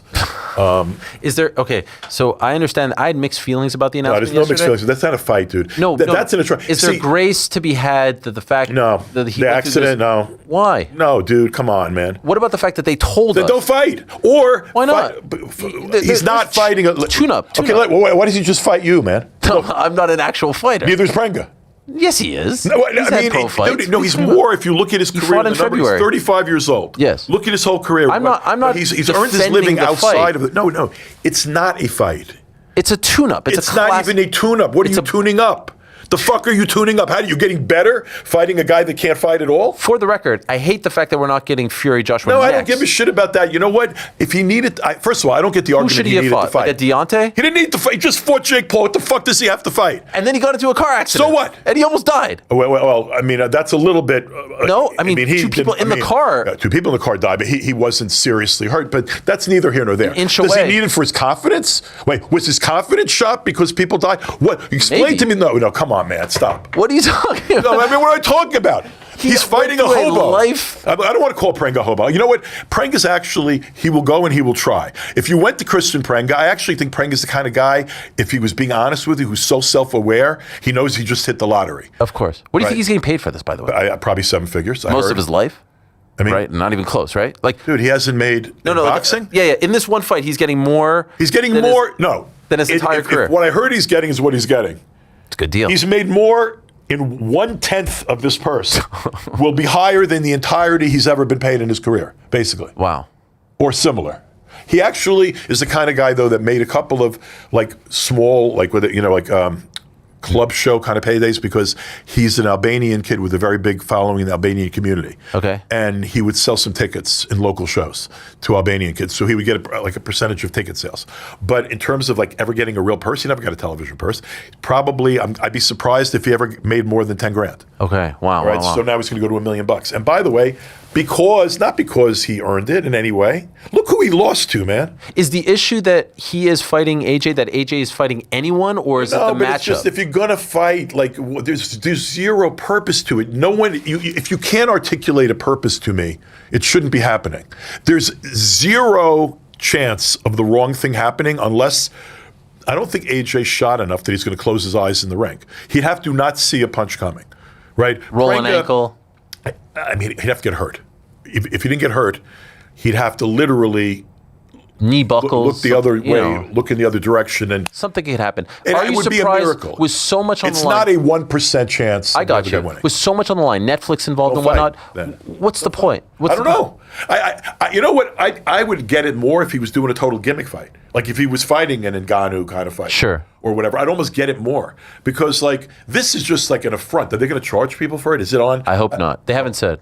They can't. I can't. I mean, it's on DAZN, so there is a charge just by virtue of the fact Well, I that don't it's know. on Not DAZN. to me because I don't have DAZN. Sure. But, So how do you watch? How do you watch? I mean, I have people who work for me that have. Sure. Okay. If I don't need to think, watch something, if it's behind a pay-per-view paywall, that's absurd. I mean, I don't know. I hope not. I can't imagine who the fuck would watch it. Some hardcore AJ fan. It's just like, how do you think DAZN feels about the fact that this fight is going to end up on Netflix if it happens? I don't know. I don't know how they would buy something. Talking to the microphone if you don't mind. I'm sorry. I don't really get this. This is the thing about quality control today. I don't understand too. Like, say what you will about DAZN. I think they have no brand recognition. I don't think there's a streaming service in the world that has less of a chance for long-term survival than DAZN the way it's progressing. Just from my observation, Sure. I'm not a management consultant or one of those kind of guys, but just looking at what I look at the numbers when they come out in their annual reports, and when you see it's hard to see a path for them. And I don't think they have a lot of recognition. I don't think they're getting a lot of eyeballs for the most part on their regular stuff. I don't think they're building stars or really growing anything. I've said this to you before, but I still feel the same way about it. You know, they're sort of their own little microcosm of a world, but it's not building anything. I actually I don't know, Netflix is going, I mean, how would you feel about doing a really shitty fight so that the big one is on someplace else? I think it's bizarre. I mean, also, isn't AJ but isn't it DAZN bizarre fighter? for a streaming service that's actually charging a great deal of money to people? Yeah. I mean, it's just bad marketing. Like, dude, I don't want to get into DAZN too because I've been so I've been consistently negative about what I'm seeing from them, but I don't get it. I used to work in media. I don't get anything I see from them. They're very, very niche and very little brand recognition, very little sizzle to the steak. They've got this deal with TNT. Did you see that starting this summer? That they should have done from the get-go. Yeah. I didn't understand why all of that wasn't done when DAZN first started and came. Like, you always needed a terrestrial component. You needed something to pump your brand, because if the only people who are seeing your brand name, it's either on social media or a subscriber, most of the world's not. I mean, very few of my friends and neighbors know what the hell DAZN is. Sure. Really very few. Were you surprised to see Top Rank sign with them? No, because Top Rank had to sign with whoever was going to give them something right now. Do you think it's a good deal? I don't know, probably not. But like, I think, no, do I think it's a good deal? I think any deal's a good deal if you don't have a deal. Yeah. I mean, I survived for like a decade and a half when other people were getting exclusive deals, and I had to scramble to keep fighters busy and do my own shows on my own little, Broadway boxing thing, because I never had an output deal. So I mean, has a good roster though, right? They have a good roster, nice young guys, yes, Zayas does it and really Vargas. matter? If you had nobody, you could build a roster, as TKO is proving, pretty quickly. And it's not just hobos that are signing with TKO. If you're now starting to pay attention, they're signing guys that actually have talent, and they're signing some hungry guys from markets and places where they're not getting a lot of opportunity, but certainly can compete at the highest level. It's not going to be very long before they're going to have a roster that compares favorably with every single other promoter. And it's getting, I mean, for the time being right now, they're doing what they have to do. They have enough of a roster to make competitive matchups that they can put on in the apex. As they sign more guys with name recognition, sign more guys that have market value in particular places, they can take their show on the road. I expect them to do that. I think Dana gets too much credit for being the brains behind Zuffa Boxing. I think this is Nick Khan's baby. I think Nick Khan is a really smart guy. I think that there were people behind Dana that UFC was not only Dana. Sure. I think Dana's good at what he does. Dana's a good promoter, but who's a better promoter, him or Eddie?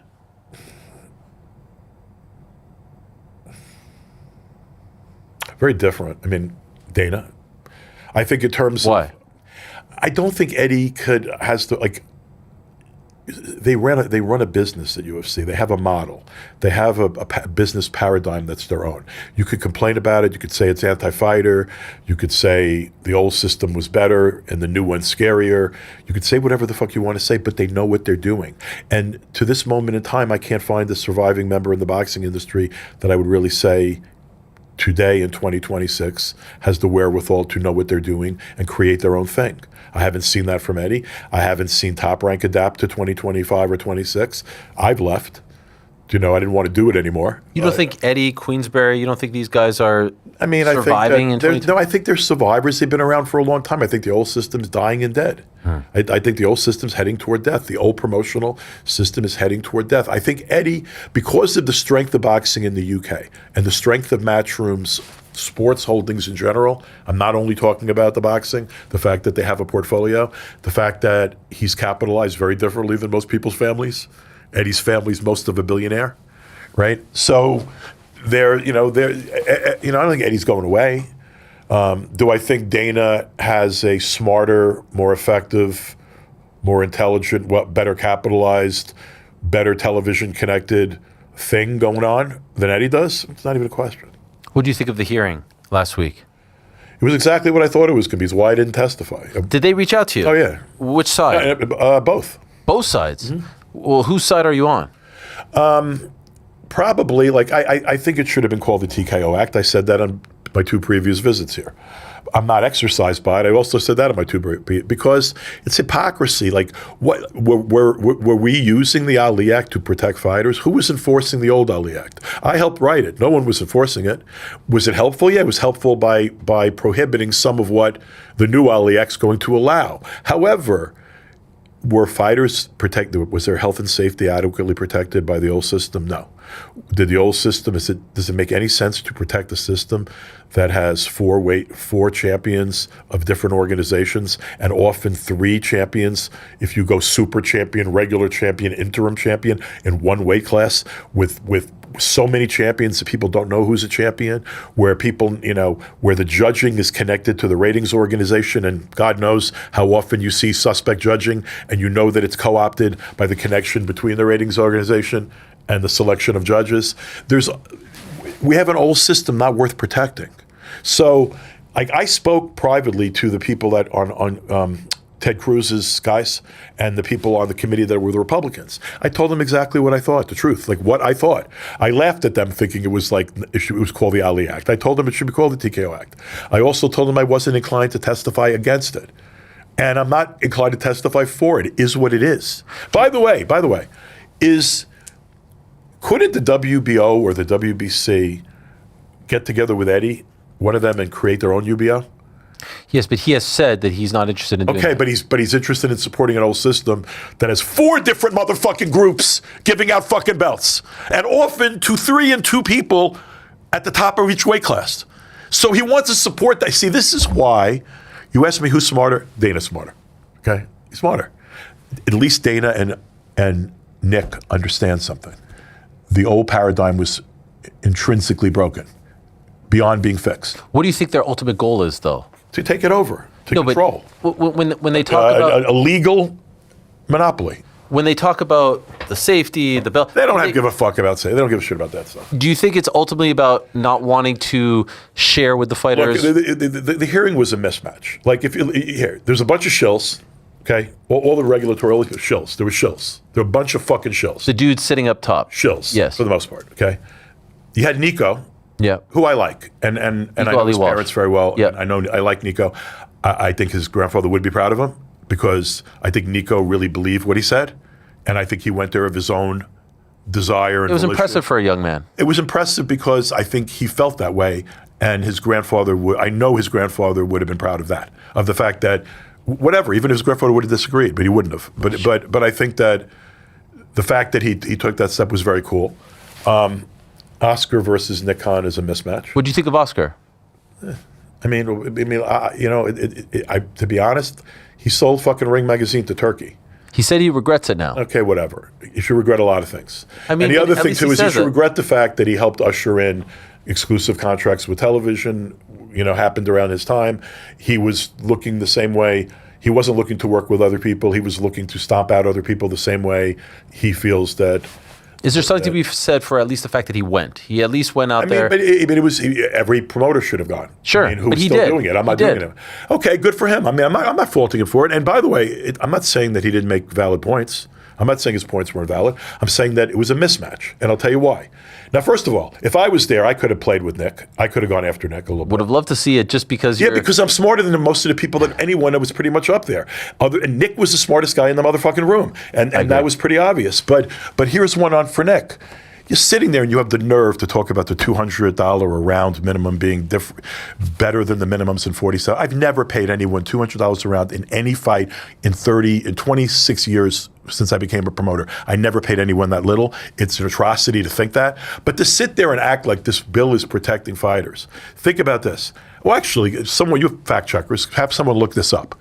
I don't think there was a single fighter in the United States of America last year that fought 100 professional rounds. I don't think there was one. I really don't think there was one. Okay. And if there was one, it would be really cool, like bit of trivia, because I don't know who it would be. Okay. Fighters don't fight 10 round fights in 1 year. No. Okay.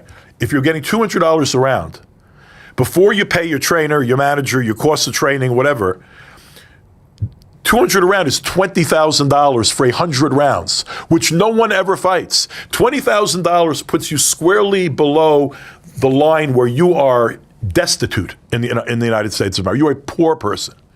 So to sit there and let them eat cake, like, well, we're putting a 200 minimum, and come, Nick, you were better off not. But that was a talking point. Sure. See, Nick's talking points were the insurance, the 200 a round, because these are all bullshit protections. They're not protections. It's a TKO Act. It's going to allow them to create a UBO. It's going to allow the UFC model to be rolled out into boxing, and that was its intent. What I would have asked if I was on the other side was, if you guys feel so strongly about the minimum per round and the insurance, just do it like you did in the UFC. They've introduced these things in the UFC, health insurance. I've always believed. We know what it is, though. So just be honest about it. There's going to be a collateral benefit from the TKO takeover or attempted takeover, it's going to benefit the poor/middle class fighter. Because in boxing right now, they are destitute. They don't even exist. There are people not paying fighters. There are fighters literally fighting for free. There are fighters fighting in shows that are uninsured. There are fighters fighting on shows for tickets that literally don't make 5 cents fighting and are getting brain damage for free. Okay? So there could be an aspect of which the TKO thing helps the guy in the middle. You sign a contract with TKO, they're going to live by their contract, you're going to be insured when you train, you could use the Apex, you get free meals if you're out west, and you want free meals delivered when you're training. There's certain benefits to it, and they're promising people a couple of fights. I mean, 2 fights a year is not much to survive on, but you know what? It's still a commitment, and I believe that they will meet their contractual commitments. So, like, in certain ways, it'll help. Where Nick had all the advantages, and where the hearing was such an unfair fucking it was just a mismatch, was how could you possibly protect the status quo in boxing? How could you possibly, that's why I wasn't there. I'm not a fucking hypocrite. One of the few things I walk away from this business with after 35 years is, I think, fairly complete credibility. I've been fairly consistent about what I believe and what I say. I don't really give much of a shit what you think of me, or if you disagree with me, you're entitled to. But I don't really hide how I feel about things. I think I try to give an honest assessment of my feelings and opinions on stuff. But how could you possibly defend the four-belt era? How could you possibly defend the ratings organizations? How could you possibly defend the shit show that is health and safety in boxing? The lack of appropriate testing for steroids and everything else, the lack of appropriate testing for head injury and things related to that, the co-opting of judges, the connection between sanctioning fees and what a fighter makes, the incentive for a ratings organization to protect the Canelo Alvarez or a big ticket guy because he is being taxed against his purses, and you want to see that big ticket guy continue to win because your sanction fee, in effect, your tax is higher that way. I've been saying the same things for 35 motherfucking years. In fact, literally, I've been saying the things since I started in boxing while I was still at HBO. If you went and pulled up my testimony about why we needed a national boxing commission, the same shit I'm saying to you right now, I said in front of McCain and the Senate in the 90s. Does it not feel like when they're up there and Ted Cruz is like, who's the middleweight champion? They're all goofing. The whole thing was a shit show, kangaroo court goof, and I knew it was going to be. It's fait accompli, right? And I said it's a fait accompli. It's been a fait. So let's move on with it. It's been a fait accompli before the hearings. It's been a fait accompli once Donald got reelected. Right. It's been a fait accompli. And you know what, too? This is payoff for a lot of loyal friendship from Dana to this guy, too. I mean, sometimes your personal relationships, it's natural. You treat your friends well, your friends treat you well. I friggin' hate Trump, but I respect the fact that this relationship that he's had with these UFC guys that's been sort of transformative and transcendent for years, look at what it's resulting in. These guys are walked into a Paramount deal. They're tied into the Ellisons.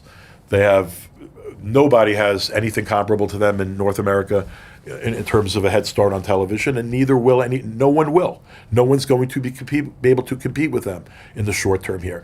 That's why I just think they're too smart to really fuck it up. What happens to the WBCs in 5 years? They're going to have to adapt or become something else. I mean, they're going to have to change. I don't think all 4 of them will survive, but I'll give you an example. I could see one of them becoming heavy Eastern Bloc and really doing business, crowning a lot of champions that are the former Soviet Union and out in that world. Uzbekistan, the stands, the whatever. I could see one of the organizations getting with, if one of the promoters, whether it's Eddie or Queensberry or Top Rank, can emerge, and I think the guy who would be best suited to do it if he didn't think he knew everything would be Eddie, but if one of them got there and really tried to put together a competing UBO, I think that they have the ability to do that. Do you think it would behoove him at this point to move in that direction rather than fight for the old guard? Fighting for the old guard is dumb. The old guard has failed.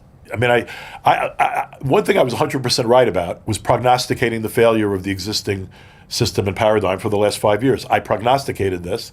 There are books out there that interviewed me in it where I said that everything was going to fall apart and that there was going to be a play. I didn't know they were going to call it TKO or Zuffa or whatever, but that Dana and Nick and Ari Emanuel were going to make a play, and that it was going to probably succeed because we have done such a poor job of propping up our sport to where it needed to be as a media property. We failed miserably. And that was one of the, I'm not a hypocrite, right? Like for me to go out there and say, yeah, we fucked everything up. We left the sport in shambles. We opened the door for you, but I'm here to stand on principle. And this is against the interest of the fighter. Oh, really? Like us leaving the sport in this condition was in the interest of the fighter? Fuck out of here. Fuck out of here. Did you see what Marvin Hagler's grandson said? Good for him. I mean, dude, I'm not like sitting here rah Dana, rah Nick. I'm not doing that. However, I'm waiting to see what they do, and I'm willing to give them an opportunity to see. They can't fuck it up much worse than we did. They certainly can't fuck it up much worse than you look. For a long time, it was King and Aram had this control and they just sort of ran it downward, and then it just got worse. Then Richard Schaefer got involved with Oscar, and that was sort of where these exclusive contracts with networks popped in. See, when I was running HBO Sports, we had exclusive contracts with a fighter when the fighter hit a certain star power. But I never gave an output deal to a promoter. Who gives a fuck about the promoter? You think any fan gives a shit who's promoting a guy? This is why the fan people, this is why you said, why do I think some of the Eddie shit hurts? Because no one really gives a fuck if it's Eddie standing in the middle looking handsome with his fucking belt being held up in the middle and the other two fighters. No one gives a shit. They don't care about who's standing in the middle. People don't care about a promoter. They care about great fights. In the UFC, they do. In the world of MMA, they do. There's a certain standard. Well, yeah, but with all due respect, who's the competition? Now, fair. By the way, this is sort of why, your boys at MVP are seeing some kind of opening to try to. My boys. Sorry about that. No, that's fine. That's fine. Yeah. What do you mean? What do you mean? Tell me. Well, I mean, the PFL's certainly not at a high point, right? I think sure, we agree on that. And you're talking about the MMA. Right. Yeah. And I think we agree that there's not really right now a particularly strong competitor. No. It's wide open. It's wide open. So for them, how do you feel about their moves? I mean, some of their moves, I think I understand. Some of them I don't particularly like them. Like what, the women's? Oh, like them as people. I thought I don't like the whole thing. No, some of their moves I like. Also, some of the moves I don't like. Did you watch the first show on ESPN? I did. I think they're making a mistake. I think it's a fault of their structure. I respect the roll-up. And clearly they're creating a UBO at some point. Clearly. I mean, they'd be crazy to have all these champions who work with 4 organizations be dumb as shit. But at some point down the line. Yeah. But I think rolling up, trying to get all of the women was not a bad concept. I do think it's a really bad concept doing all female shows, show after show after show. Why? Because it's just not great product. It's much better when you have a show that's mixed. It's also Undercard had men. I mean, Undercard, like where on TV? I didn't even watch it. It was on ESPN Plus. I don't know. But yes, the main card was But women. my point is the main card should be split. And also it should be 2-minute rounds for women. I'm not going to get into the health and safety aspects of it, even though it's completely clear. But I will get into the fact that it's a different pace and a lot more fun pace for the girls. They're not going to be big knockout artists for the most part, whether it's 3 or 2. All you're doing is creating longer product. There's not a television executive in existence. There is not a sports TV executive alive that will tell you they are seeking longer action programming. They're not. They're looking for more immediate gratification. So like it's anti-intuitive to think anyone would want a 3-minute round instead of a 2-minute round. And all the arguments are incredibly stupid. But I would be mixing up the men and the women on the main cards. Now, right now, they don't have the benefit of having that. They have a tremendous stable of women in terms of talent, and not that most people know who they are. They don't, but they do have a tremendous, like just in terms of sheer numbers, and also they have a lot of talented women. I'm not going to say they don't. They do. Are you surprised Amanda got so big? No, I mean, but no, I'm not surprised. But also, she got big partially because Jake moved to Puerto Rico, and they operated out of Puerto Rico, and they're the ones determining what she got paid, and he's been very good to, like, they have the reason that her. What does him moving to Puerto Rico have to do with it? A lot. You don't think she became essential to him. He wouldn't have survived that last fucking thing with Bad Bunny if but that was long after. No, but it doesn't make a difference. He moved his whole operation to Puerto Rico. She was already, even though not making any money, iconic in Puerto Rico. It was a good mutual move. She served some of his and don't think that it's all. But look, Jake's been a tremendous benefactor to them in terms of moving their whole needle of her. Has every reason to be grateful. I'm not 100%, but she served great interest for him. You even saw that. She didn't like embrace him outwardly, but she didn't attack him either. But you even saw that with the Bad Bunny bad publicity. Part of the reason it blew over partially was because of the relationship between Serrano and him. I don't know. I have a hard time believing. Like I don't think there was that show was on ESPN. I saw the numbers. It's like 400,000 people. They said viewers. I don't know. I don't know for sure. I mean, I don't know. I saw a tweet. I mean, it that was in wasn't that like range. it was like sort of similar to the Meh stuff that when Top Rank was doing a pedestrian show. Mm-hmm. That was sort of what they did. Like on, the low end, that's sort of what they did. So it wasn't like it was a mind-boggling, awful kind of rating. People watched. There were some people that watched. You think they want to just have like an MVP belt? I think they want to. I mean, I don't know if they do or not. I think that they made a move into women's sports at a time where even if the economics don't seem to justify it, there's a need for sports programming. Women's programming is being valued. There's been an elevation in the WNBA kind of stature, and women's sports are. There's a pro softball league. You're seeing investment in other women's sports.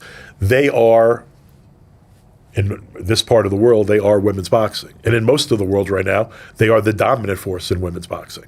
So they've accomplished that in a fairly short period of time. As much as I might dislike them, you have to give them credit for that. But you also have to sustain eyeballs and give people programming that they're really captivated by.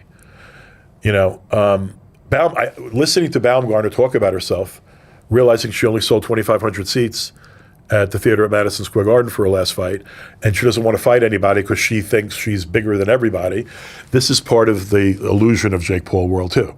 Like, I don't think there's a lot of clamor in the general public to see Alicia Baumgartner fight anybody. I don't think if you walk down the street or you talk to a combat sports fan, the first thing out of their mouth is, I need to see Alicia Baumgartner fight someone, right? And I'll say this, if she fights Michaela Mayer again, I'll probably watch. She fights Tiara Brown, I'll probably watch. Probably a pretty Caroline good fight. Dubois? I watched that too. I think Caroline Dubois beats her ass, but yeah. You think so? Yeah. Do you think she's an exciting fighter? No. No. No. Do you think the 3 minutes is doing her disservice? Yeah, 100%. Not helping her. She's not knocking anybody out. She's not scintillating anyone in that extra 60 seconds around. She's not a power. She wants to fight Katie Taylor or Amanda Serrano because they're shot. I mean, Jordan Maldonado's not letting Amanda fight her, and if he did, he'd be crazy, and he's not crazy. I mean, he's protective of Amanda. He's been protective of Amanda. Is Amanda shot? She's old. Of course she's shot. I mean, just look, dude. Katie shot? Yeah, horribly shot. Katie shouldn't even be fighting. You don't think so? Listen to an interview. She's got one left. I'm going to a challenge to you, Helwani listeners. Okay. Helwani listeners, go back and listen to an interview of Amanda Serrano 5 years ago and today. Go listen to an interview of Katie Taylor 5 years ago and today. The speech? Just the speech. Okay. And I see that in overwhelming majority of male fighters, like ones that have had those length of careers, that have been in wars, that are great fighters, particularly ones that have rumbled. And Amanda's been in rumbles. Katie Taylor too. And Katie, it's even more obvious. I think Amanda, it's less hit you in the face, but lately it's been hard for me to listen to interviews with Katie. Okay. She just sounds. She shouldn't be fighting. She doesn't need the money. I don't know why she's fighting. By the way, if she's going to fight another time, it should be an easy touch. Let her have a victory lap. Croke Park, they're talking. The big stadium over in Dublin. Well, go do that, and she should fight whoever the fuck she wants. And it shouldn't be about passing a torch. She's been a great enough fighter. She's entitled to go out on her own terms. She doesn't have to fucking fight Alicia Baumgartner. And who is Alicia Baumgartner to call out Katie Taylor or Amanda Serrano? Go fuck yourself. You're sitting there saying you don't want to fight Michaela. By the way, she ended a career of a woman named Christina Litardenu that I promoted. And Christina gave her hell. And then she flashed positive for the roids and after the fight with Christina. Christina's never had a payday again. Okay? This girl's making millions of dollars. She was embraced and let back in. typical boxing nonsense. She cheated and got bigger. Conor Benn syndrome. What do you think of Keith Connolly, the manager? He's a fucking smart guy. You have a good relationship with him? Very good, but like he's a little he's a Sharpie, man. I goof on him all the time about like, he's taking advantage of the nature of the market in boxing. He knows how to play different players and people. He knows how to keep lines of communication open in various directions. Say what you will about him. If he's going to do something that's going to piss people off, it's generally in the interest of his fighter. If you're a manager, if you want a manager, you're a fucking fighter. You want a manager. You want a motherfucker that's just like takes no prisoners. You want a shark. You want a killer. Same way, like I just have been in a position lately where I had to go out and hire some lawyers for some baseball-related legal matters. And when you're out there hiring a lawyer, you shouldn't be looking at should be looking at who's going to give you the most effective representation. Who do you think is going to have the most gravitas with the people that they're negotiating with, looking across the table at them? It's the same kind of a thought process a fighter should be going through. And you could think Keith is the biggest prick on earth, and Eddie does right now, and he doesn't want to. He says he won't work with him. Meanwhile, when it was to his advantage to work with him, he was the first one to kiss Keith's ass. Well, he said he didn't play fair. He didn't play nicely. Well, whatever. He doesn't play fair with anybody. If Keith thinks that he's going to play fair to the best advantage of his fighter, and if the best advantage of his fighter means being unfair to an Eddie or a Lou DiBella or a Queensberry. These would be the good guys to be in business with now, right? Like you would say, like to be in business, Berlanga, Hitchens, Ben, these are the guys, TKO, Zuffa, that you would want to probably cozy up to. I got to be honest with you. I don't think it really matters. If they're doing things the right way, those guys are largely irrelevant. No one's going to know who Richardson. No offense to Richardson, who's a good fighter. In 5 years, no one's going to give a fuck about Richardson Hitchens. Okay? Or any of the other couple of Berlanga, no one's give a fuck. Doesn't matter. What they're going to be able to do is build their own Berlanga, build their own Richardson Hitchens, and not have to pay them what they're paying Berlanga and Richardson Hitchens right now. Maybe no fighter in the history of boxing, and this is a tribute to Keith Connolly, and a little bit of a tribute to Berlanga, and a little bit of tribute to Top Rank, understanding you could take a mediocre fighter and feed him 15 ham sandwiches to knock out, and after the 15 ham sandwiches, he's 15-0 with 15 knockouts. Right? So a little bit of tribute to everybody that those guys, Berlanga is the most overpaid fighter, one of the most overpaid fighters in the history of boxing. But good for him and good for Keith. And to some degree, that's another, silver gold star for Top Rank that always knew how to build fighters, no matter their level of talent, whether it was mediocrity to greatness. They always had the matchmaker to know how to get that mediocre guy to the same 15-0 that they brought the superstar to. Right, and that's but for in the long run, Africa, Berlanga, they don't matter.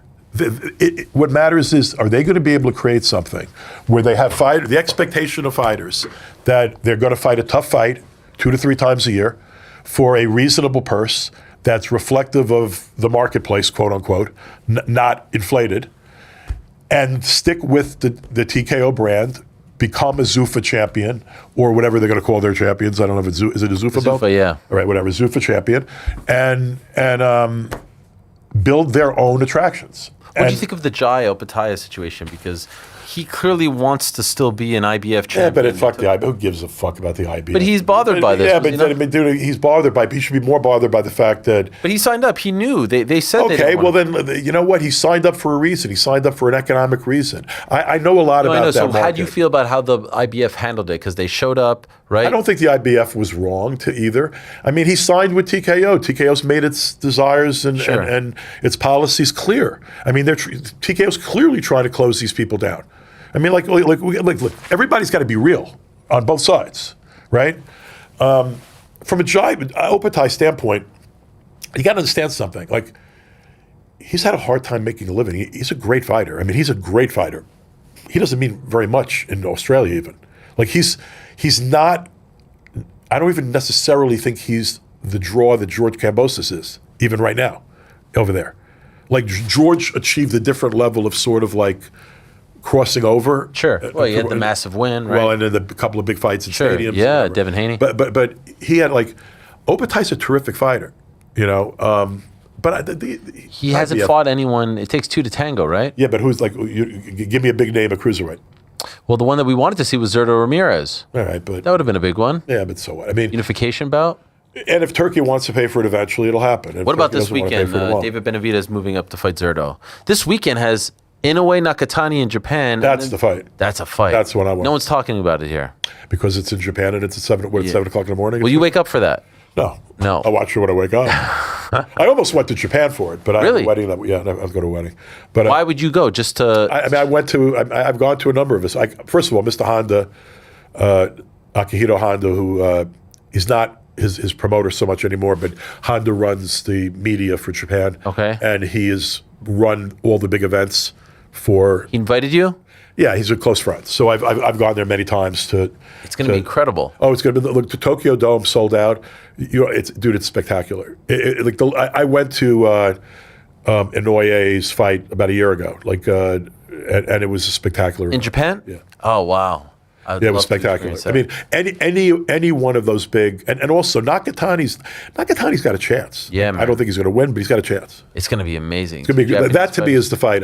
I don't give Zurdo much of a chance with. You think Benavidez wins? Yeah, easy. And then what do you think happens? Who the fuck knows? Maybe he fights better Biev? I don't know. Bivol? I got to be honest with you. I don't give a single fuck about Beterbiev. I don't give a single fuck about Really? Bivol. I don't. Why? I don't They had think two either of the one of best them- fights. I don't think either one of them is particularly compelling personality. I don't think they're Great particularly fighters, I though. don't think they're- Better Biev. He's like I a just freaking I am machine. I'm not a big fan of. I'm just not. I mean, I don't really.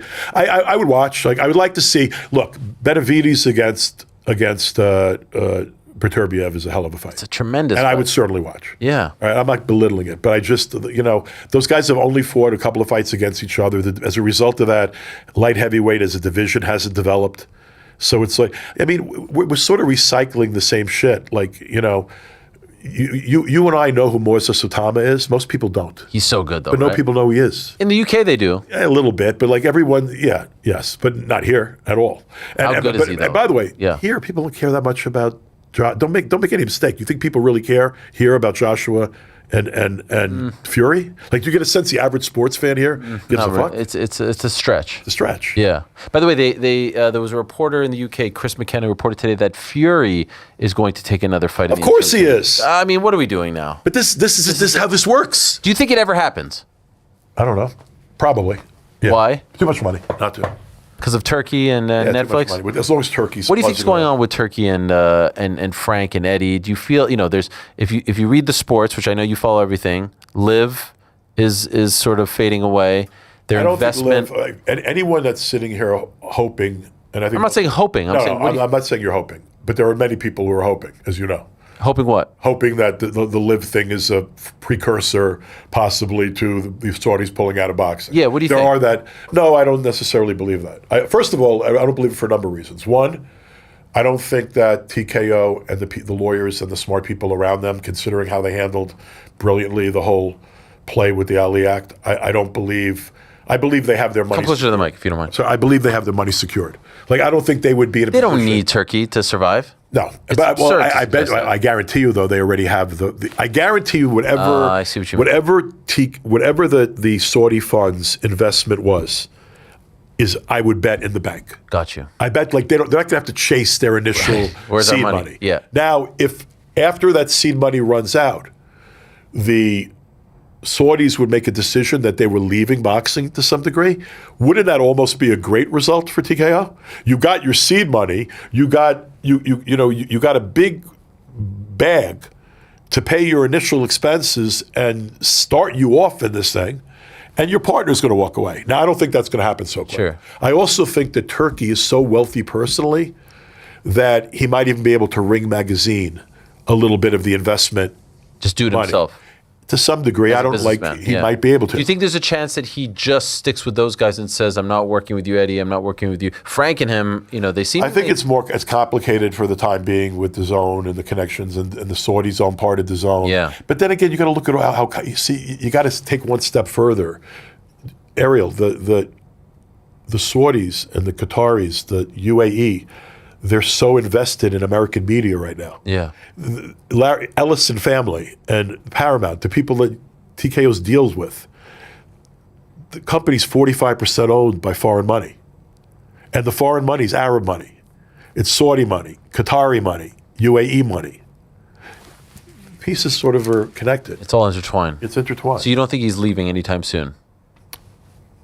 No, I don't think so. And even if he feel did, I like- don't think it would kill. I think that the This momentum. Boots fight coming up, Yeah. people thought it would be like a ring card or something like that. There's no involvement.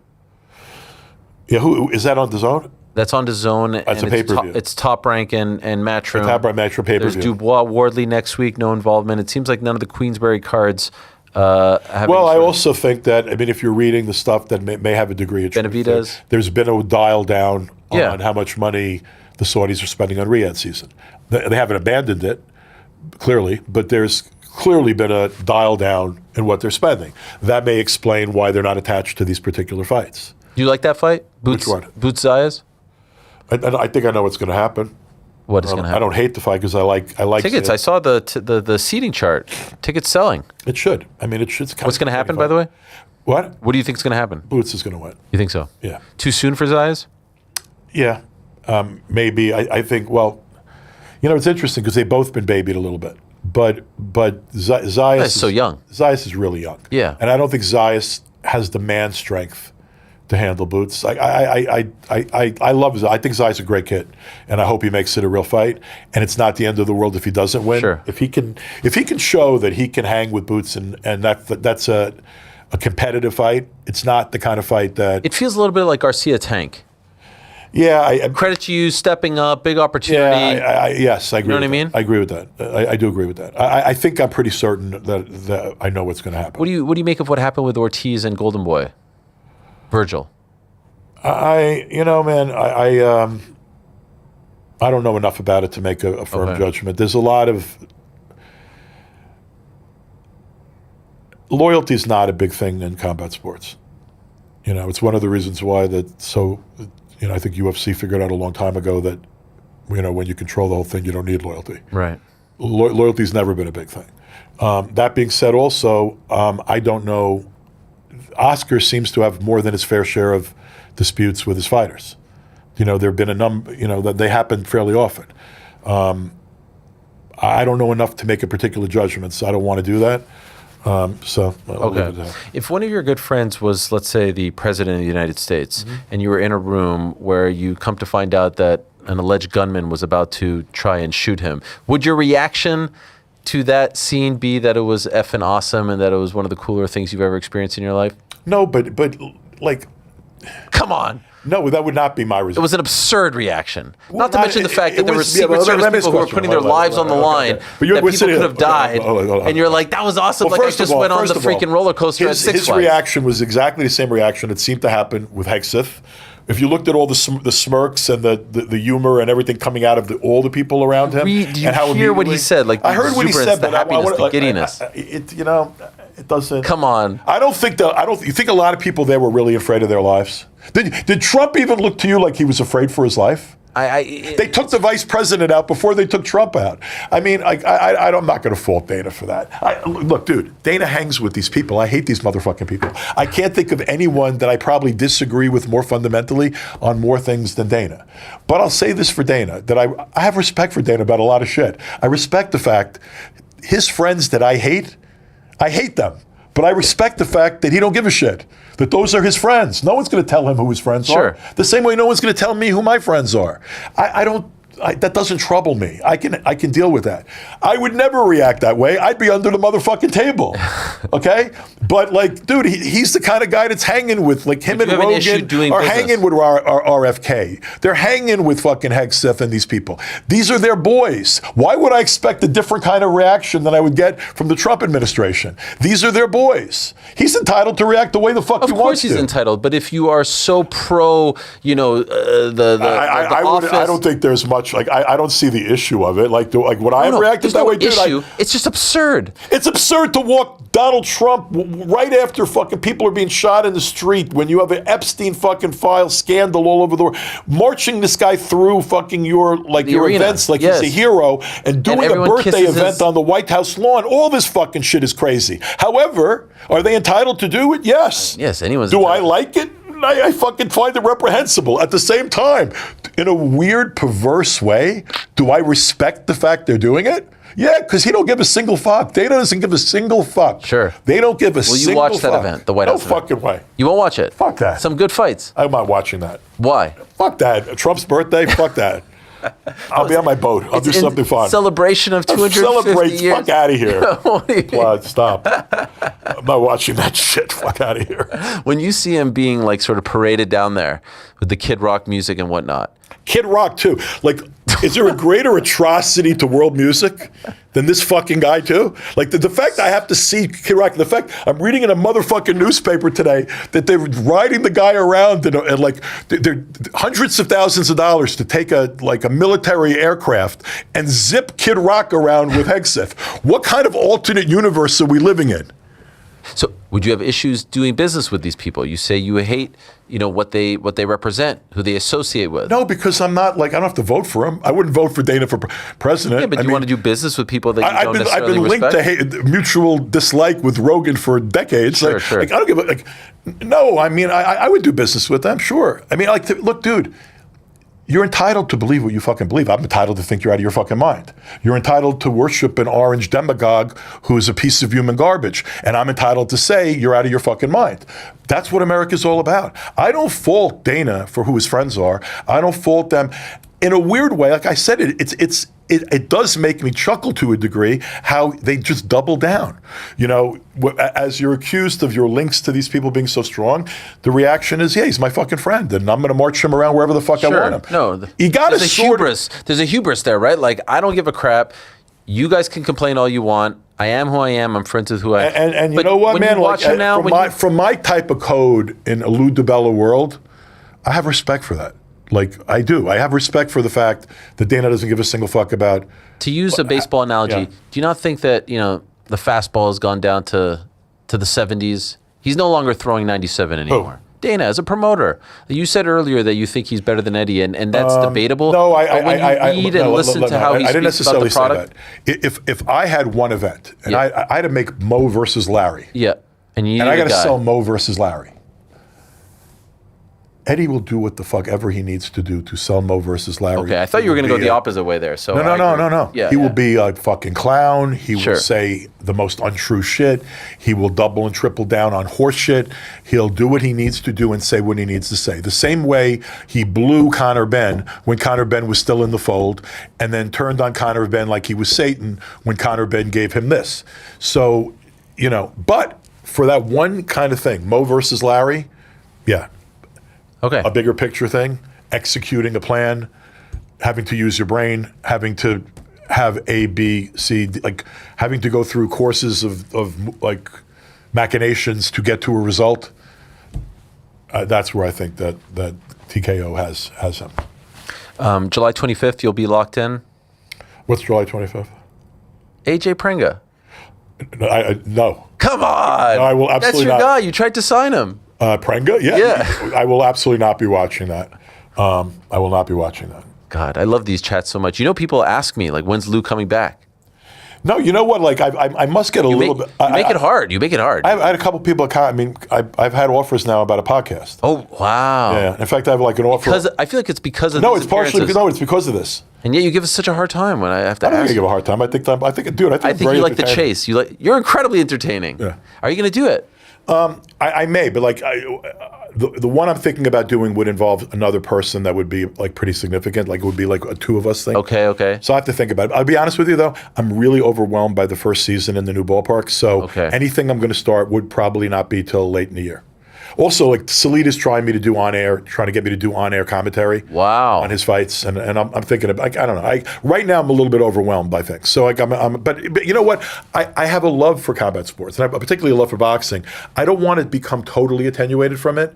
Like I love coming on here because it gives me opportunity to shoot the shit. You know what I mean? And now that I'm not reliant on boxing for one iota of a living, I truly don't give a shit what I say. Not that I ever did, but now less than I ever have. So I like the ability to go out here and just say what I think because it's sort of fun. And you provide that opportunity, Helwani, and I'm very grateful for it. I enjoy it. Let me ask you one last thing before. Yeah. How does this turn out? This story of the year, the Zuffa, TK. You think by the end of the year this bill passes and now we really get to see what they're all about? Aliak's going to pass.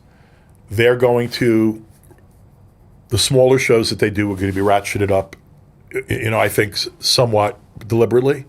It's not going to be overnight. Like, people have to look at the history of what they did with UFC and the other properties they've bought. They are methodical a little bit in those early stages of spending money and building something. And they have to be. They have to change. If they can't change the expectations of pay scale on competitive fights between emerging contenders, they can't get to where they want to get to. To some extent, Turkey's spending the insane money playing in a sandbox, making the matchups he wants to see. By the way, did you see the thing today with Turkey and Dua Lipa? Oh, yeah. What's up with that? She has to be at the event? No, if she's not singing at the event, he's not going to Wembley Stadium. What is that all about? I have no idea. But you know what? When you have the money, you can say whatever you can. Sure. When you're controlling the checkbook, you do whatever the fuck you want. Yeah. You know what I mean? It's one of the fun things about owning a baseball team, too, by the way. But, not with respect to what's on the field, but you have the ability to make certain decisions. How about those Savannah Bananas, huh? What an incredible concept. Unbelievable. What an incredible concept. See them on ESPN, like 50, 60,000 people. Meanwhile, the Flying Squirrels are 17-3. We're playing tonight. We have the best record. Who are you playing? Who are you playing? I didn't look. You ever played the Harrisburg Senators? We did. Yeah, we did play them. That was my team. Yeah, we play them. Yeah. Amazing. We're 17-3 to start the season. That's pretty good. Well done. Well done. Thank you, Lou. Good to be here. Appreciate it. Always a pleasure. There he is, the great Lou DiBella. Amazing to pick your brain. As always, we appreciate it. We'll be back with your questions on the nose. Don't go anywhere. The rumblings are happening, especially on this program, that forget Ilya Islam. We want to see Ilya Arman. The rivalry is starting to heat up, and you find yourself in that camp. Oh, I've been in that camp. When everybody was going gaga over Ilya versus Islam, I was the lone dissenter who said that I want to see Arman or Patty versus Ilya much, much more. Okay, I will say this. I still want to see Ilya Islam over Ilya Arman, but I think the likelihood of us seeing one of those is more than the other. I think it is more likely that we see Ilya versus Arman, especially within this year. If he beats Justin Gaethje, who else is there for him to fight? He's already beaten Charles Oliveira. Arman is your number one contender that doesn't have the interim belt. Like, he's number one behind Gaethje because Gaethje has interim. So if he beats Gaethje, then who else is there? If you want my honest answer, Islam. Yeah. I'm saying at 155, though. There's nobody other than Arman at 155. Yeah. But my honest answer, who else is there, is Islam. And how about this? Let's come back to this. Let's show some of the beef and why, like, the idea of Arman is so appealing now. And then we'll come back to the idea of, like, who should he fight. And then I will respond to it being crazy that I want to see pound for pound number one versus number two, guy go for triple championship status. We'll dive into all that. Both of them were on the Ariel Helwani Show this week and had fiery things to say about one another. Let's start with Ilya talking about Arman, and he discusses why Arman is so dumb. Since you last fought and he last fought, Arman has done a great job of getting himself out there through social media and wrestling matches. Have you been impressed with, because I feel like now he's a bigger star, which makes the fight even bigger. I'm really impressed of how dumb he is. Oh, tell me why. He's a retard. I don't know. He looks like a kid. He's a kid. Like, his mentality, he's dumb as fuck. I don't know. Everything that I saw about him in the internet, it's embarrassing. Fuck Arman. Who cares about him? Okay. I don't care. Do you feel like the fight is bigger now, though? The thing that I don't like is, like, when they play that they rich and they show all that money, and it's like, bro, you don't even rich. You that poor that the only thing that you have is money, and you are spending your father's money, not even yours. So, you know what I mean? He's a fucking kid. You're so rich that all you have, or you're so poor is all you have is money. Ilya was dropping some bangers on the interviews. Yeah, some bars. So he's essentially just coming after the fact that he thinks that Arman's lifestyle is dumb, spending all this money, flaunting the money and everything like that, and not just going about his business. Yeah, he's coming at, like, kind of the persona, the thing that Arman, Ariel's point was, Arman's done a great job making this fight a lot bigger than the last time we kind of talked about it. And I agree totally with Ariel. Ilya kind of poo-pooed it to basically be like, it's dumb shit, it's not useful, and he's faking it anyway. Like, he kind of just completely dismissed it, which, I gotta be honest, only makes me want to see it more. Ilya then continued talking about Arman being a gangster or not. You tweeted after his last fight, Armin, every time we see each other in person, you freeze up like a scared duck with no idea what to do. You know I handle you however I want. I fight whoever the UFC chooses. And remember, I slapped you and you just laughed. So can you tell us about this interaction? You posted a very quick clip, but what did you feel? What did you see from him when you saw each other? So the day before of the video that I posted, he tweets something in Twitter, something like, if I see you the next time, I do this or that. Like, you know how they play all that, like they all gangsters. And when we cross the paths, they are like, oh, how are you? All good. They smile. They like humble. Normal human beings. But in Twitter, everyone is a gangster. Everyone is like, oh, let's solve this in the street and all that. Bro, I'm a professional athlete. I'm not a street fighter. I'm not a gangster. You know what I mean? And so you think this is all just kind of for show? Yeah. I don't know if it's for show. I think it's because they are dumb as fuck. The video that he is talking about in that interview, the quote unquote slap, is as follows. You make your own judgments on whether it was a slap. Let's do one more look at that. Gently placed hand? Gently placed hand on the neck. It is sort of like like he's got him, and then he does the friendly. Watch his right hand there. He does like the friendly, just like, what's up, brother? Like, how you doing, man? Like this was no real slap. I will say they both look very friendly with each other, but like he puts the hand on the neck. It reminds me of like a grandfather seeing you and he hasn't seen you in a long time, and like he like gets the neck, hey, how you doing? Like it was very soft tap. Even that's a little bit of a sunning too, you know. Okay, back on the program. That was BITB on Thursday. That was Lou DiBella earlier, 15 or so minutes ago. No, less, 5 minutes ago. That was amazing. Golly, do I love Lou. I would listen to a Lou DiBella podcast. He is intense. My favorite is when he just starts, motherfucker! My apologies to Jake back there, who's in charge of the bleep button. Who gives a shit? All right, fine. You said it, not me. Time now for everyone's favorite segment of the week. It is time. It's time for On the Nose. A relatively rare Tuesday edition of On the Nose. Tomorrow's going to be a very busy day on the program. I also wanted to let you know, May 8th, 8:30 p.m., New York City, City Winery, New York City. I'm just blurting it out here. Tickets will be on sale very soon. Myself, Rick, GC, Frank, Andy, Jordan, Pizzi and Spirit, all in attendance. Night before UFC in Newark. That's 328, I do believe. 8:30 live, 2, I believe, special guests. Hello, how are you? Shake hands. It's going to be a great scene. We did a show there a couple years ago. Cheeto was there. Dylan was there. Action was there. Juliana was there. There might have been one other. And so let it be known, let it be known. Breaking news, Frank. May 8th, ball is in motion. Bit of a last-minute deal here. Hopefully we'll have the link in the next 24 to 48, City Winery, New York City, West Side, 8:30 p.m. Doors open at 8:30 to around 10. After the weigh-ins, you can come on over. If you're not going to go to the weigh-ins, all good.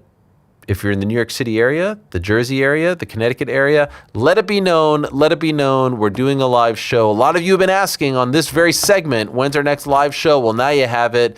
Please come out, one and all. Relatively cheap tickets as well, and we are looking forward to it very much. So that's going down May 8th in New York City. That's next Friday, by the way, the day before UFC 328. Okay. Fucking hell. Yeah, it's a pretty big deal. Is Mr. Pizzi here? Oh, hey, Pete. How are you? Anyway. You made an appearance earlier. Saw it, yeah. Saw it. With Arnold. Yeah, well, you see, I got this text message off Jordan earlier today, and he was like, oh, will you send me a selfie? I'm really thinking about growing a mustache, and I want to show Jill so, like, she can see how cool it looks. Straight away, I knew something was up. Tell him, Jordan. I was like, hang on a second. Yeah. I'll flag you. But then I saw the picture that you used, and I'm like, do you know what? I don't look as good as that today, so I'm very happy with it. No, I thought it was a good one. I like how your chin is out. That's why I say it's very Sergeant Slaughter-esque.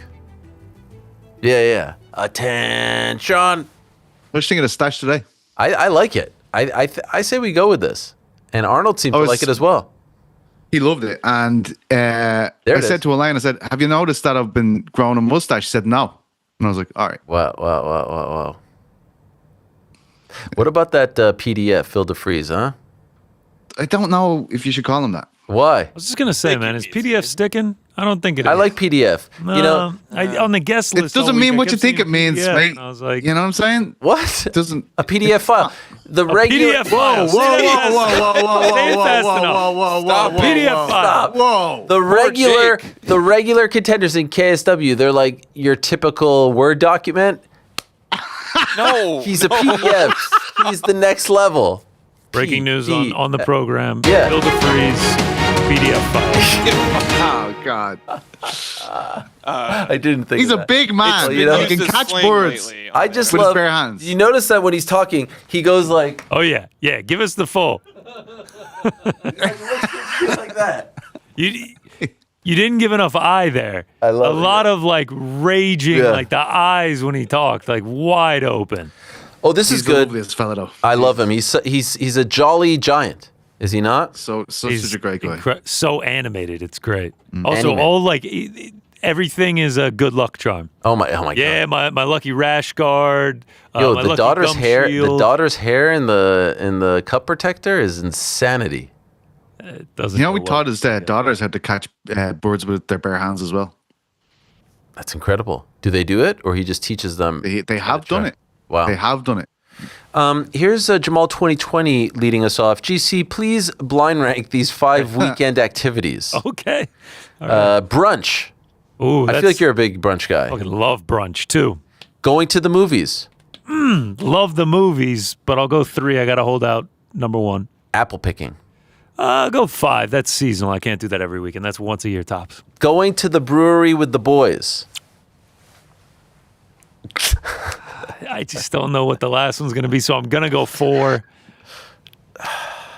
I blew it. Eating a charcuterie board off of Frank's Palms. Jesus, That's 1, actually. I didn't blow it. I nailed it. That's number 1. It doesn't get any better than It's that. been a while since we had Damn it. a Frank home.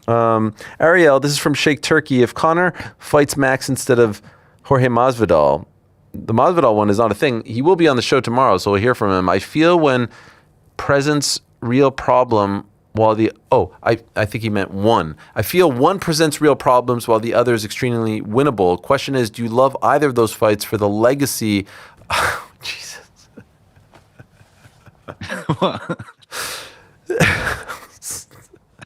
Another mom thing?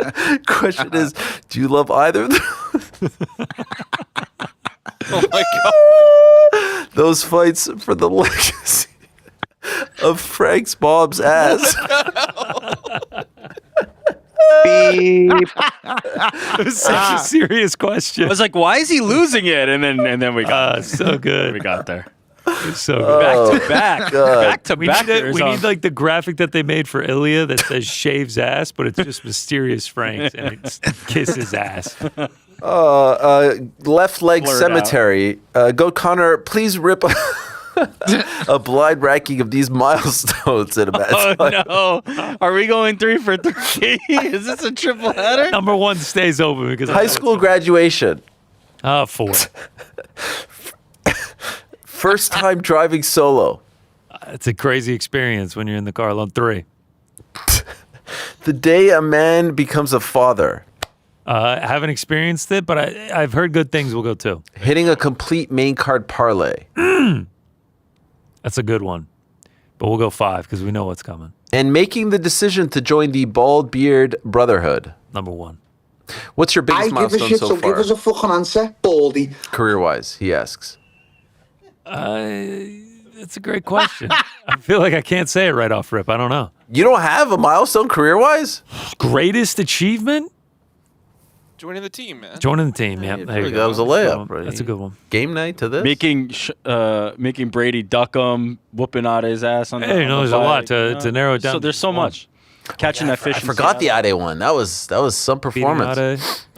Bronson Fight Feast. That was a good one. That was a great one. Bronson Fight Feast. Being on the freaky. You were on the thumb, were you not? Yeah, for that was for Fuck That's Delicious. Yeah, shut up. Steve Buscemi, what did you guys think of Yuri's fire yesterday? I heard a swear word out of him and calling Ulberg a stripper. Has Yuri turned a corner? Is he more amped up than we ever have seen him before, or is he breaking character and proving Ulberg right? Although I loved it, it did seem a little bit out of character. I don't think so.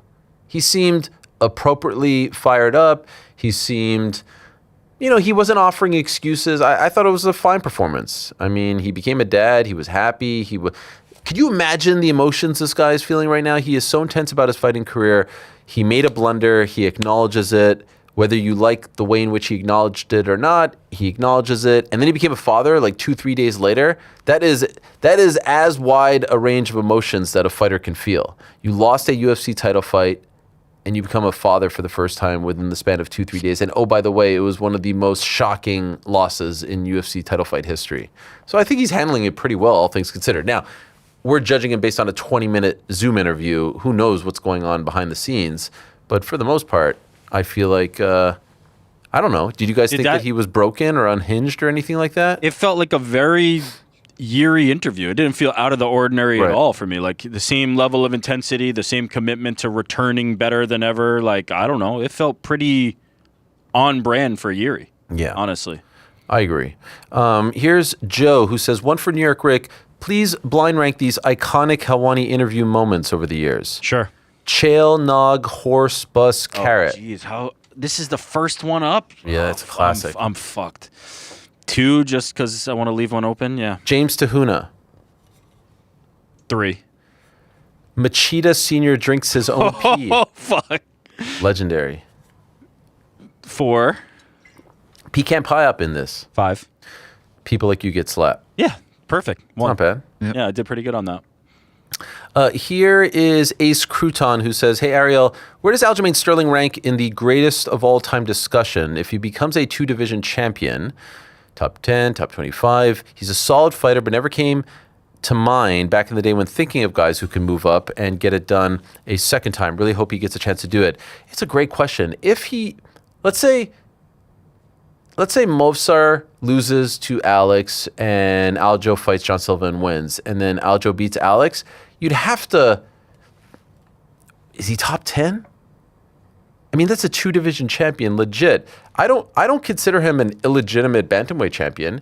No, that's stupid. Like, he fought Jan again. He beat him. He won that fight. Fairly, defended the title 2 more times. Yeah. Would you consider him top 10? 2-division. I'm not good at doing the top 10 off the top of my head, but he's in a level of. To me, you're 100% top 20. You're very likely top 15. And I'm open to discussion of top 10. He will remain one of the most underrated fighters ever. 100%.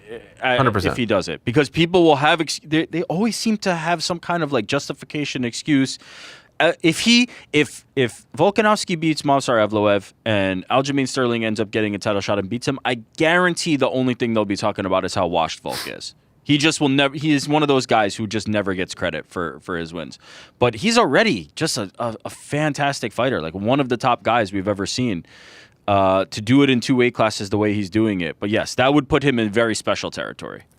I feel like he doesn't get the respect, but I feel like it's starting to come. No, not at all. No. This is Brett from Nebraska. Gentlemen, one quick question for each of you. Helwani, Rick, PT, and GC, please give Frank a break during this time. Rick, don't lie. How good did it feel when the first day you left, Helwani broke the stream? Were you aware that this was happening? Oh, I was aware. So crazy. I did not feel good. I was having secondhand like panic attack thinking about everybody back here having to react. I was sweating to so you much. Breaking the stream. No, I didn't. Nothing. I fully owned up to it. I explained what happened. Yes, but that doesn't get us back on air. You owning up to it and the funny thing is that I think we were like 20 minutes up in the sky. GC's probably like, we did it, right? And then I freaking throw this curveball at you. I mean, literally back here, when we got on the air, I was just like, all right. Yeah. Planes up in the air. We just hit the ding. Yeah. Cruising altitude. I was like, all right, we're good to chill for the rest of the show. Yeah. It's a little too graphic, that analogy, if I'm being honest. You know? No, that was perfect. Mayday, mayday! Brace for impact! GC, is any sporting event better than the truest high-level back-and-forth tennis match? Dude, big tennis guy, yeah. It's tough to beat. I always say, at the peak of all peaks, when it's as good as it can possibly get, MMA is my one. But yeah, like if you're going like Sinner versus Alcaraz French Open final last year, that's tough to top. PT, how did you get so handsome? A mustache man myself, as a mustache man myself, fair play to you. Yeah, no, it's looks maxing. Oh yeah, wow, well done. A long time ago, I've been face smashing myself, and wow, you know, just I spent about 16 hours a day just smashing the shit out of my face, and then I grew a mustache, and that's why I'm now a 10 out of 10. Are we going like Tom Selleck here? Are we going Don Fry? Listen, mate, what I'm gonna do with this facial hair has never been done before. All right. Helwani, I am waiting on professional news that would be life-changing for me. A different position has opened up, and I'll find out on May 1st about it. Okay, so we're what is that, May 1st? That's Friday. Unfortunately, it is seniority-based, and so I have no control over if I get it or not. How do you handle such big moments that is completely out of your control? Wow, that is a great question. Someone once told me, control the controllables, and I know that's somewhat cliche, but you have to say to yourself, whatever will be, and you also have to say to yourself, I am blessed, I am lucky to be feeling these things, to be feeling these nerves, this anxiety, this anticipation. This is a lot better than not having anything. And so I'm going to put that positivity out there. I'm going to try to attract more positivity. I'm going to be hopeful. I'm going to have an open mind and say, all right, I'm going to accept whatever is coming, but I'm going to put out there that I want this thing, that I want it to happen, I want it to turn in my favor, and ultimately be appreciative that you are alive, that you are well, and that you are in the position to, even be in the mix for something like this. And you hope for the best, and I wish you the best. Did you guys see that 60 Minutes interview? No. I did, yeah. The whole thing? Yeah. The 40 minutes? Yes. God, what an impressive guy. I wish I could remember his name now. Bass? B-A-S-S? Ben Sass. Right? Sass. Yeah. Ben Sass, the former Nebraska, because I was thinking of Brett from Nebraska, who then became president of, I think, University of Florida, has months to live, and his perspective, the way in which he was talking about life and death, unbelievable, right? I thought it was amazing. We talked about social media. Did you hear him talk about social media? Yeah, it's a obviously when you hear somebody speaking the way they're speaking, right? You think about your own mortality. You think about how you're handling your life and things like that. And I couldn't help but just be like, very similar to what you're saying. I'm lucky to be here doing what I'm able to do. Take all of this for granted. Yeah. Don't take even a second for granted. And could you imagine if you're told you have 2 months left?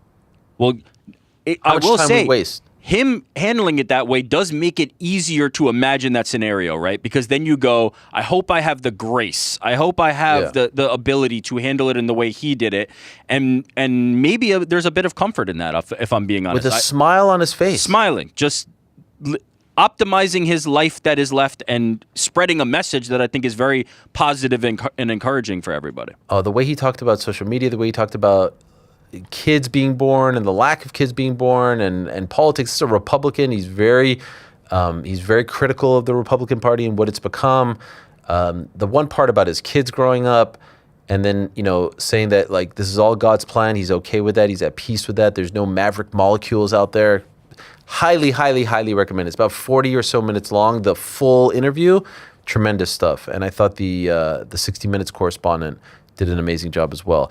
Ariel, this is from Islam's Phlebotomist. Thank you for giving fighters a platform to speak openly about censorship. I'm particularly fascinated when fighters speak on their religion. It seems that many fighters you have on the show have deep-seated religious convictions. And thank you specifically for not being afraid to share your faith. I'm always fascinated when you speak on Passover and different Jewish holidays and customs. Thank you. My question, have you seen The Chosen? It is an extremely well put together show following the life of Jesus, and more specifically, the lives of his disciples. 10 out of 10 show, season 5, Jesus's crucifixion is dropping this fall. You can catch the first 4 seasons on Prime. It has given me a deeper understanding and respect for the Jewish faith and shows just how, quote unquote, Jewish Jesus and his followers were. You know yourself. I have not seen that. Has anyone seen that? No, have not. Well, I was hoping someone would have seen it, but I do appreciate the recommendation. I have never felt uncomfortable. In fact, I enjoy talking to people about religion. I enjoy talking to people about their different faiths, customs, politics, all these sort of things that they say are sort of taboo. I feel like it's just interesting to hear about other people's takes. I loved hearing Moicano talk about it. I don't agree with everything that he says. I don't agree with a lot of things that a lot of people say on the show, but I want to give them an opportunity to speak and explain and discuss, and then you could decide whether you like it or not. I'm not necessarily, at times it gets to that, but like we're not here to debate necessarily, unless we are specifically here to debate. When I ask someone to come on, I want to hear about their lives and customs and things like that. And yeah, some people feel like that's weird. Some people get weird when you talk about religion. I've never felt that way. And maybe it's because I grew up around it so much and it was such a big part of my childhood and school and teachings and all that stuff. I don't know, but I enjoy it. I think it's weird. I think it's weird how religion divides us so much. I think it's weird how so much of the world's problems and conflict has come from religion. I understand why to a degree, but I think it's crazy, it's insane. But partially it's because of the mentality that like I'm right and you're wrong, and that's unfortunate. That's unfortunate. To make it like as simple as possible, to put it in the most simplest terms. Big Money, Ariel and the boys, yesterday's show was great. From the interviews, especially Davey, to the group banter and everything in between. Shout out to New York Rick for having the courage to put on his tinfoil hat. Frank for his Dana Drop remix. I sort of feel like we could have done better, Frank. If I'm being honest, you were so good before the show. Give me a fucking break. And the hilarious AI promo slop breakdown. Seriously though, what was up with that total piece of garbage? You're telling me. Thank you for all the consistent entertainment at Uncrowned. It is truly unmatched. Peace and love, and go Sabres. Right, Frank? How about that? Just a nice comment. No real question. Frankie's going to the HQ tonight to watch the Sabres. You are. That's right. Hell yeah. What's the series at right now? 3-1. I was waiting for. No, I was actually waiting to see Frank. Oh, sorry. Yeah. Wow. Closeout game. Quiet on set. Ariel turns into Dana when Frank reads super chats. I don't know about that. Wait, that's the whole Sorry, what was thing? that? He says, yeah, that was it. That's not a bad take. Oh, that. Okay, I got it. Great point. I got it. Hey, what was that? I got it. CMart27. Hey, Ariel, with reports coming out recently regarding poor sales for UFC 328 and the previous numbered events struggling to fully sell out, I know a lot has been said about the matchmaking, lack of stars, but how much of this is due to being able to just watch from the comfort of your home without having to pay pay-per-view prices? I mean, 327 was a pretty loaded card from top to bottom. Even with the Van fight being removed, is it more likely we see the UFC adjust to all of this by lowering prices for live events or by bringing back the pay-per-view model? Definitely the former. They ain't bringing back the pay-per-view model. I would be shocked. I'd be shocked if they lower ticket prices too. I think gradually. Why? The arena being full isn't the objective. I mean, if it continues not to be a anymore. problem, but yes. The arena selling the most, making the most profits that they can at the gate is the objective. And so you don't necessarily have to sell out the arena to make more money if the prices are higher. There's a sliding scale there where you can charge much higher prices and have the arena 75% full and make way more money than if you priced it and had the arena 100% full. Now, as a fan of the sport, would I rather be in an arena 100% full of rowdy and raucous people all dying for this, living for this blood sport that I also love? Sure, but that's not TKO's objective. So I don't know that we'll see a decline because I'm looking around the space and it just seems like entertainment and live events and things in general, the ticket prices are continuing to go up and up and up and up. This is not a UFC specific thing. This is an entertainment thing. Is there any concern on the UFC front from the 327 gate being low? It was like 6.7 mil. It was the lowest by like 4 million in the since the Miami return. What was the one before that though? It was like 11 or something. Wasn't it? It was like 11 or 12. No, who was on it? Last year was Volk, Diego Lopez. Okay, yeah, maybe there's something to that. I don't imagine ticket prices go down though, based on that. The wrestling fans are hoping, and they did cut them by 25%. WrestleMania. Yeah, that was like the McAfee tie-in, right? Like if you do the. Yeah. Joe Schmo, greetings, gang. If Praches hypothetically smokes JDM this weekend, is there any chance he jumps IMG? That's Ian Machado Gar. Never heard that one before, IMG. Are you guys into IMG? No. Not PDF? And Morales, or is Islam IMG basically said, I don't like Praches' odds against Islam, but he checks all the boxes the UFC seems to want. It's not signed. It's not. You know, there's a thing now that I'm hearing from people that, and I saw this, Ayman Zahabi was telling Sneeko about this on his stream. UFC taking a very long time to send out contracts even after fights are announced and agreed to, like longer than usual. So if you think Ian Gary has a contract, no, he doesn't. Did you see the video he put out today? Well, that's a good tee up. I believe we have it. Do we not? Sure do. All right, let's see it together. I saw it's in the chat, but I didn't actually see it. So let's see.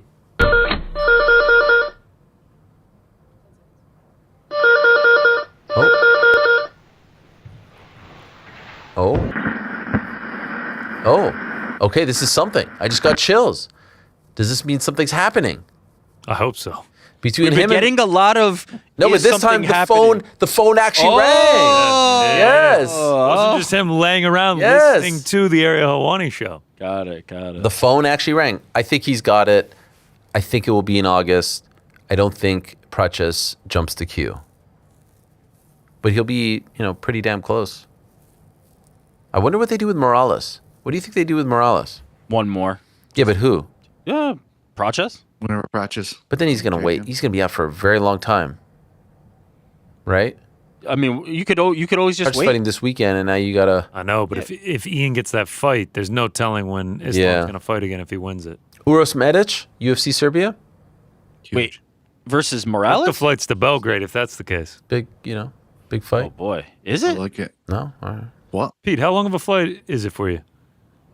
On the PJ or like normal? Normal.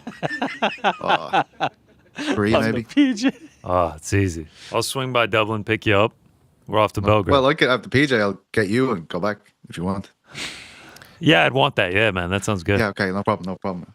Here's a question for PT from Joe Mers. If Mo Farah and Luke Littler race a half marathon that's 13 miles, but they have to check out at 5:01 after every mile, who wins? My God.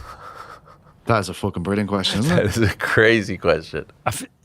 This was I think asked. someone was asked us. The same one? Yeah. The same exact one. That's an insane question. And we said, dude's getting smoked. Let's break it by down Luke here, Littler. right? How quickly is Mo Farah doing a mile? Like It doesn't matter. 4 or 5 Wait, so who are you guys saying? He's Luke never Littler's smoking him because he's not going to be able to close out Yeah, never yeah. closing double out the fast enough. Yeah, he's never closing it out. Littler's gonna Listen, win. I can't run 13 mile though. You can if I give you a day. Nice. Just saying, Lukey Littler isn't looking like he's running 13 mile to me. Luke ain't running 13. That's a good point. Nah, he's got it in the bag. It's I don't think he hard does, to do Rick, the and I think darts. you're being It's so disingenuous. hard to do the darts part. The darts part is so much harder than Crazy. the running. Yeah. So But if the other much guy harder. can't run the miles, you have. You don't think infinite just amount by of like time. virtue of him like chucking him, he'll No. get it at some point?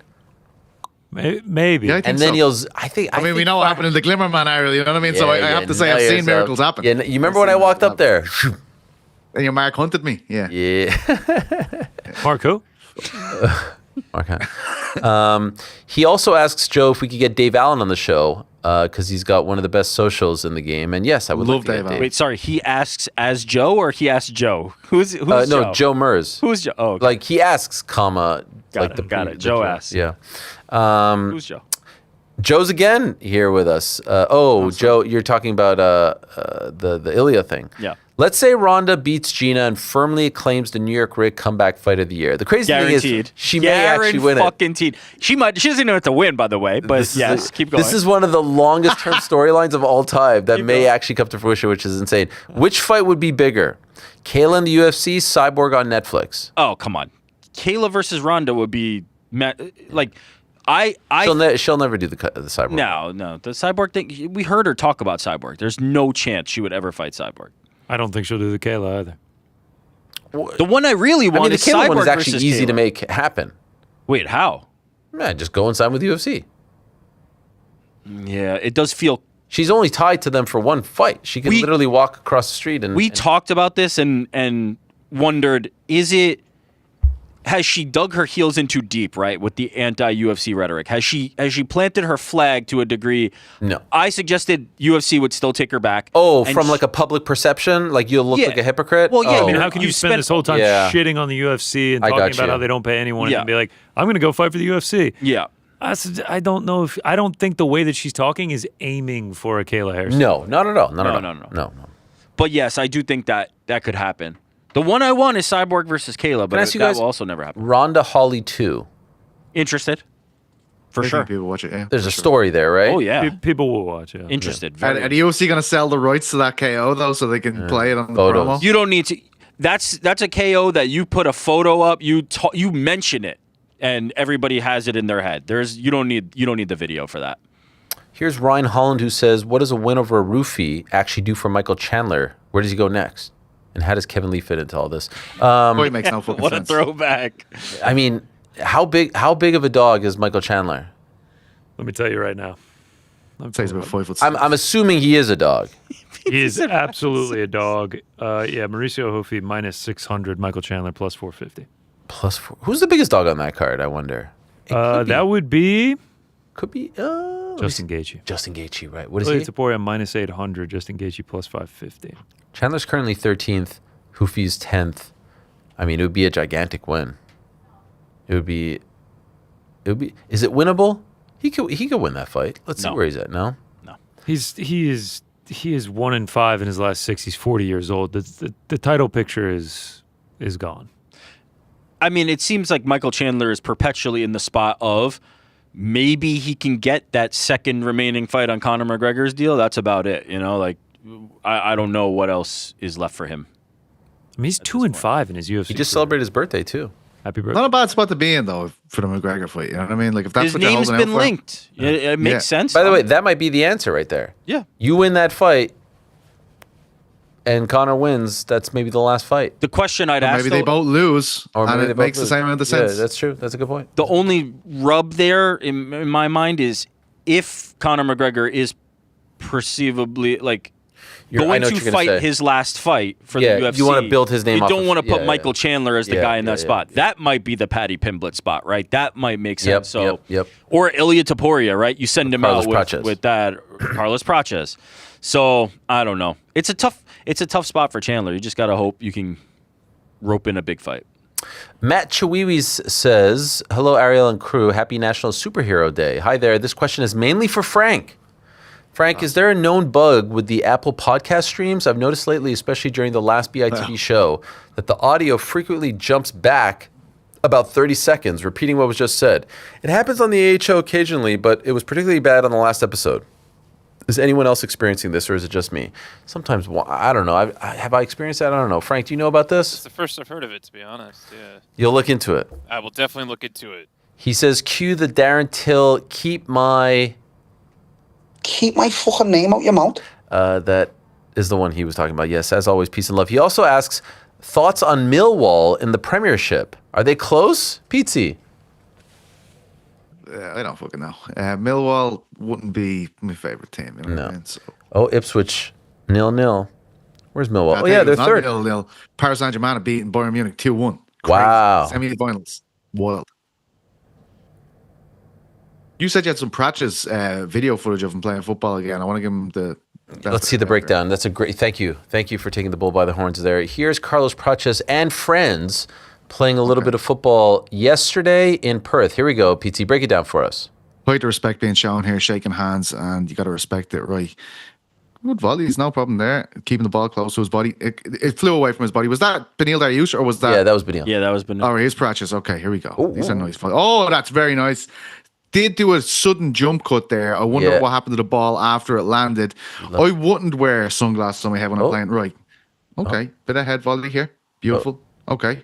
Not bad. It is. Right. This is decent. We're nearly at 10 here. No, we didn't get to 10. No. Ball to feet, though. Good pass. Good pass there to Dariush. Dariush knows finish. I mean, I'd fancy me chances if I just picked 4 random lads off the street to beat them in a 5. So, if I'm being completely honest with you. Hit the post, huh? Oh. Facing off with the Perth Glory Respect, Football Club? Yeah. Yeah. Yeah. Look, I mean, I think he should stick to the fighting and smoking cigarettes. If I'm being honest with you. Can we go back to that clip for a second and pause when Dariush comes up? I'll tell you when to pause whenever we have that re-racked, as they say in the business. You guys let me know. Okay, here we go. Here we go. It's coming. Hello, how are you? Okay, not yet, not yet. I think Dariush has got game here. Okay, pause. What's up with his right eye? Yeah, it's closed for sure. Yeah. Don't know. We have pink eye. I hope not. I think PT was too harsh on them. I thought they looked great. I thought it was pretty good, too. You fight with pink eye? I feel like no. You probably can't. We did mention Mauricio Hufi just a second ago. Here's some footage of him training for that fight against one Michael Chandler. He's looking lightning quick. Is this sped up here? What's going on? Oh, shit. I will say, Yeah. Chandler has It's a wide stance, huh? Who was it? BSD who beat Hoofy in the UFC and just wrestled him to oblivion. Like, that is the style to be Hoofy. It's just that you're going to have to eat all these fucking things first. And they ain't tasty. As good as they look. They're not going to taste very good. Does his stance and striking style look a little Conor-esque circa 2014? Early McGregor, yeah. Yeah. Oh, yeah. Stance. Girth Brooks He's not a says... southpaw, is he? What's that? He's not a southpaw, is he? No. Alan Crew, good on you, mates. Roman Reigns, the return of Schultze, Cody Rhodes, and maybe even a reason for Curtis 50 Cent Jackson to debut on the MMA Hour. Why do people still call it the MMA Hour? I saw these guys, they were doing a breakdown of the Ric Flair appearance on the show, and they were calling it the MMA Hour. Like, where's the MMA? There's no MMA Hour signage anywhere. It's like it's literally right there on the screen. It says AHO. Well, it's been gone. I guess. Nostalgia. Yeah. Fucking oath, he says. White House card hype and the return of Ronda can kick rocks. How excited are we for these Street Fighter movie interviews? Yeah, that'd be great. Oh, yeah, are we going to get a chance to talk to these guys? That'd be nice. Would love to. Schultze. 50 Cent would be sick. I told you guys I got the call about that, right? Yep. Yeah. Did he? Didn't work out. No. About being in the film, Pete. Oh. So I'm excited about 50 Cent. You're saying did he do something or just did he?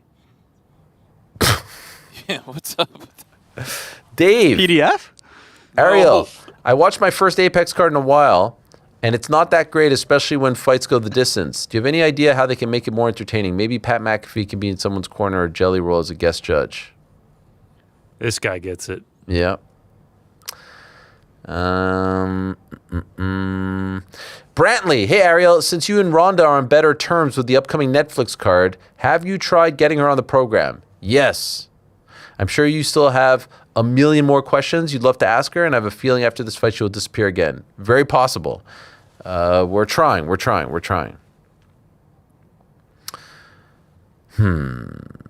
Gang. Ooh, this is fun. From Nikki V. Please blind rank these 5 pizza styles. Okay, let's do it together. Chicago deep dish. Never had it. Never had it. I love when Andy goes back to you guys, and all of you are like, when I walk into my son's room, and he's trying to everyone's like, Chicago's Two 2. things back here, man. Yeah. 2? Two. Fuck out of here. Absolutely not. 4. I like it at 2 as well. 2? 5. Fuck no. Okay, you're going. This next one, I hear such great things about. I feel like Connor's the only one that's had it. Wait, so where did we land? Are we at 3 because it was like split 4 and 2? Yeah, let's go the 3. average. All right, 3. New Haven.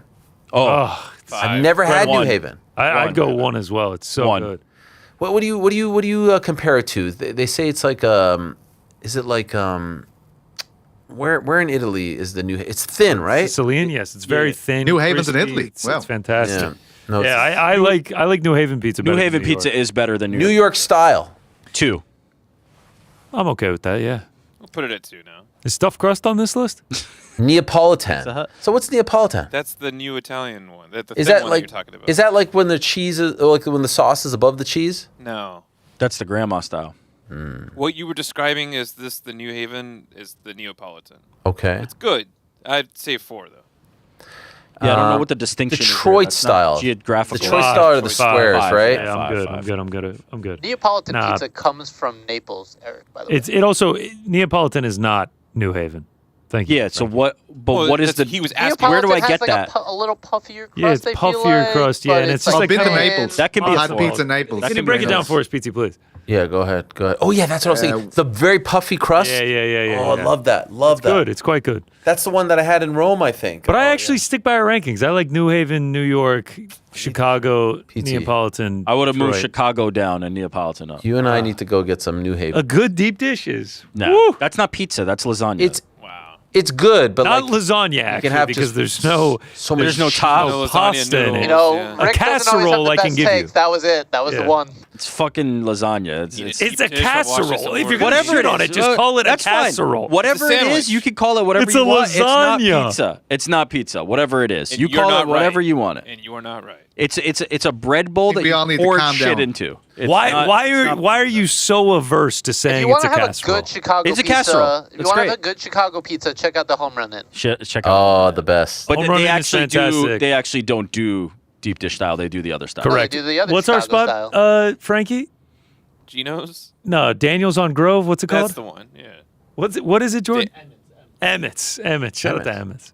No, shout out to Lucia's. Well, he's doing Chicago. Yo, Lucius is the garbage. incredible. Yeah. Here's Nick W. who says, I watched a few interviews of Nick Khan after his congressional testimony. Learned in your August 2021 interview of him that Nick Khan was your agent. Can you describe? I love how people, like, if I say anything positive about Nick Khan, how many times have I said on this show that he's my agent? But if you don't I don't put it think every we brought time him you up say without Nick you Khan. saying it. Who's Yeah. the check? Literally, you've said it every So time. many times that when I hear Nick Khan, I whisper to myself. That's what, who was once my agent. So then I wrote a tweet last week giving him praise, trying to be fair, even though I don't agree with a lot of the things. I think I've made my stance very clear. What happens is, unless you put it on Twitter, it doesn't exist. So they forget the fact that you host a 4-hour show and not everything that we discuss on the show is on Twitter. And so they say, oh, look at this guy not mentioning his Twitter. So I don't feel like I have to say it in every single tweet. Until when? Until the end of time? Or is it any time it's like they can't decide. They can't decide. It's like, oh, you're when you're negative, you're just anti-TKO. And then when you're positive, it's because he was your agent. Or you're positive because you want to get back. Like, it's just, what are we talking about? Anyway, how did he become my agent? February of 2015, I was in Los Angeles to cover UFC 184, Ronda Rousey against Kat Zingano. I was starting to feel like it was time for me to have an agent. I'd spoken to a few agents. I was very close to signing with one, and I didn't get a good feeling about it. I sort of felt like at that point I was doing everything on my own, and I felt like I could do it on my own. But I wanted to advance, and I really did say to myself, I knew that Nick Khan was the #1 sports broadcasting agent out there. And I kind of said in the back of my mind, like, unless I can sign with him, I wasn't all that interested. And I knew that he also had a great relationship with everyone at ESPN. And a lot of his clients were at ESPN. And in the back of my mind, there were dreams of going to ESPN one day and fulfilling that ambition and goal. And so I met with him in February of 2015. There were 2 other agents there. Another was Matt Olson, who was a younger gentleman, and another was Tom Young, who was an older gentleman. I don't know if he was older than Nick, but around the same age as Nick, and Nick's a little bit older than me. And he had some impressive clients like Joe Buck and others. Liked the meeting, felt good about the meeting, and shortly thereafter, I remember calling them. And one of the things that I liked about the meeting was no contract, no nothing, handshake, we'll do our best for you. And there were some other people that wanted me to sign a million different things and didn't love that. I feel like I'm more of a handshake guy. And and so he was my agent from February of 2015 to August of 2020 when he took the job at WWE. Now, I will say, on the day-to-day stuff, he was sort of the boss. On the day-to-day stuff, it was more Matt who was my day-to-day agent. No longer my agent anymore. I'm not with CAA. But like when it came time for a big thing, for example, when I went to speak at ESPN or when I went to interview at ESPN, like he would help me, this is what you have to know. This is what you should be prepared for. That's what a good agent does. And I don't think I get to ESPN without him.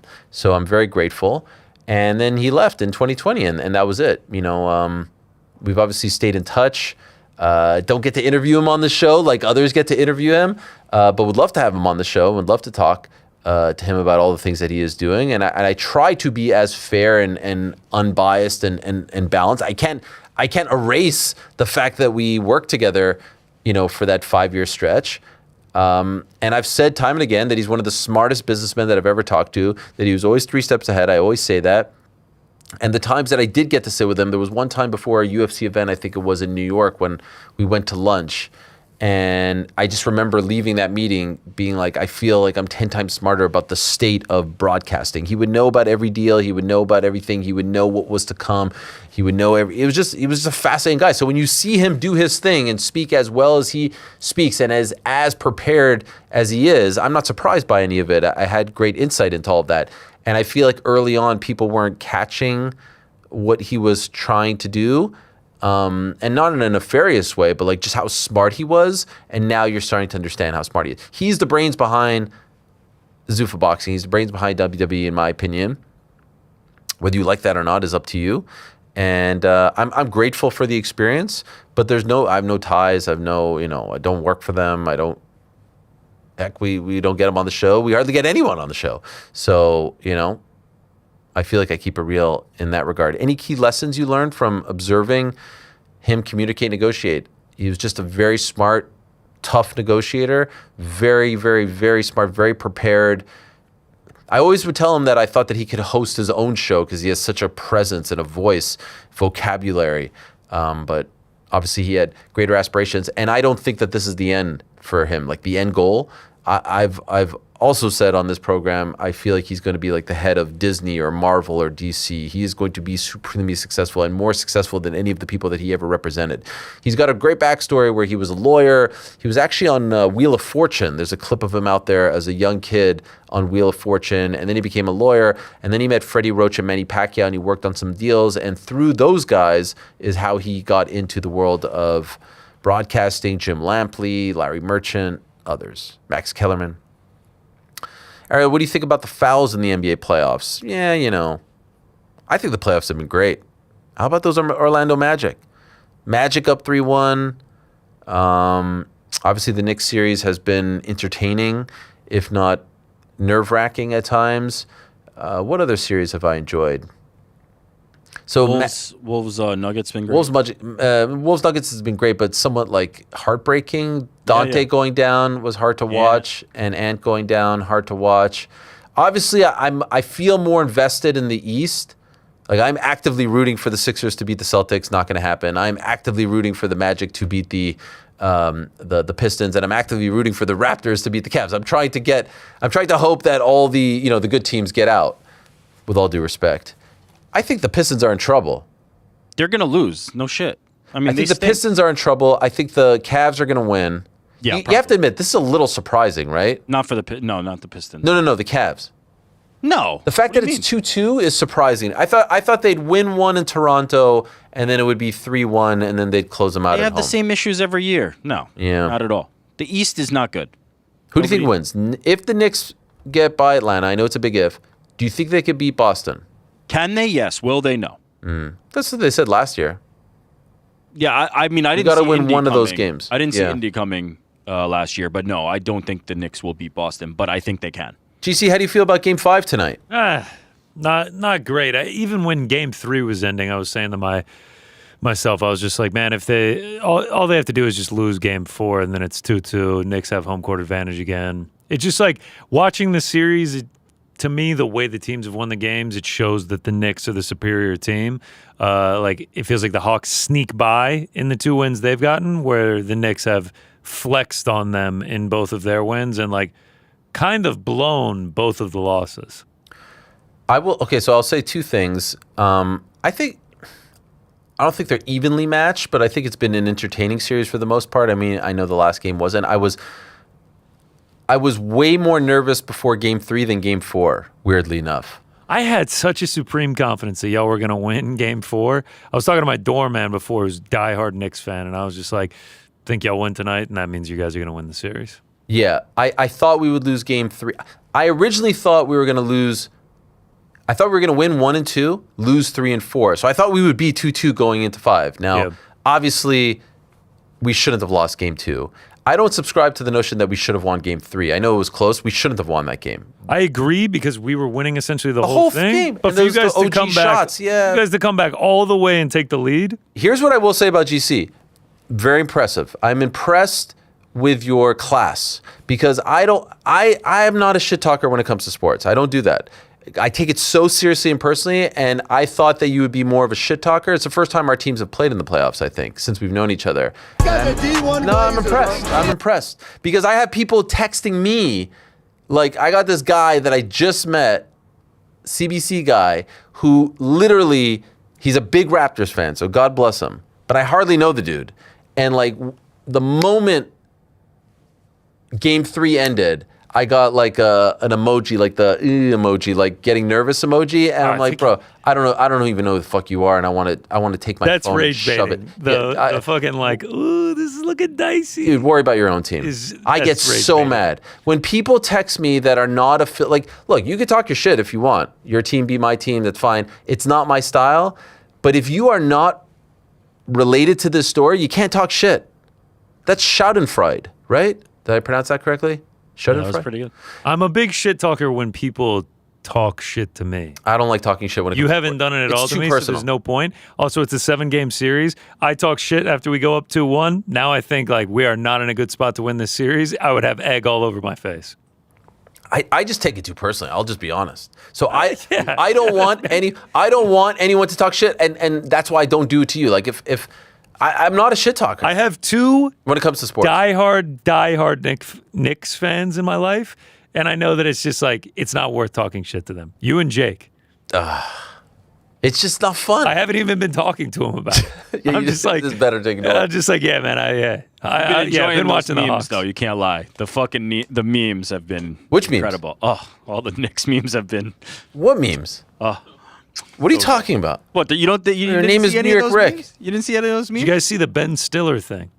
Yeah, of course. We talked about it yesterday. I know. Oh, okay. I was a day late on that one. Hey crew, can't wait for Kayla not fighting for RAF and Netflix when she is done competing for the UFC. Enjoy greatness after competition. I don't know what that is. What does that even mean? Okay, this is an interesting one. Yaya, hi Ariel and crew. Aren't you concerned that you and Pizzi's latest political activism on the AH platform jeopardizes your platform's journalistic integrity? People watch your platforms for MMA stories, but when you try to make it political, it's not about MMA anymore. I watched the crack UFC White House card not political episode, which included long, one-sided political rants, and then you tried to press the same issue with Ilya. I would make the point that just as Ilya did not see the relevance of your political issues to MMA, your viewers do not. And so after you show your political colors and try to force them into your MMA reporting, you cover Dana and the UFC negatively on your platform. Some may think it is because of your political bias. And that is where your journalistic integrity is jeopardized. You can be either a political activist or a genuine reporter. You can't be both. Pizza, you want to tackle this one first, or do you want me to tackle it? Well, I don't really know what the fuck you want me to do. If they're doing like an event on the lawn of the fucking White House, like what do you want me to talk about?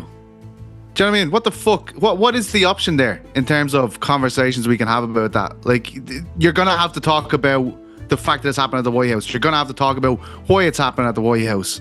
I mean, like the whole fucking thing. Like, it's impossible not to talk about politics when it comes to the White House event. So I mean, I'm not from America. I don't fucking vote for either of them. So, I mean, say it as you see it. That's all I'm doing. PT, it's patently absurd to just go, la, la, la, la, la, la, this has nothing to do with politics. I'm sorry. I don't think any of us has said boycott, it's good, it's bad, it's ugly. But to not make any sort of correlation between the place in which this fight card is happening, the event in which it is promoting, the fact that it just so happens to be a Sunday night and not a Saturday, and oh, by the way, it's Donald Trump's birthday. Are you kidding me? Are you that dumb and naive? No, of course you're not. But I'd say this guy's being a snowflake. No, the thing is, what's absurd about it is like, this guy thinks that I'm letting my political activism get in the way of my question to Ilya.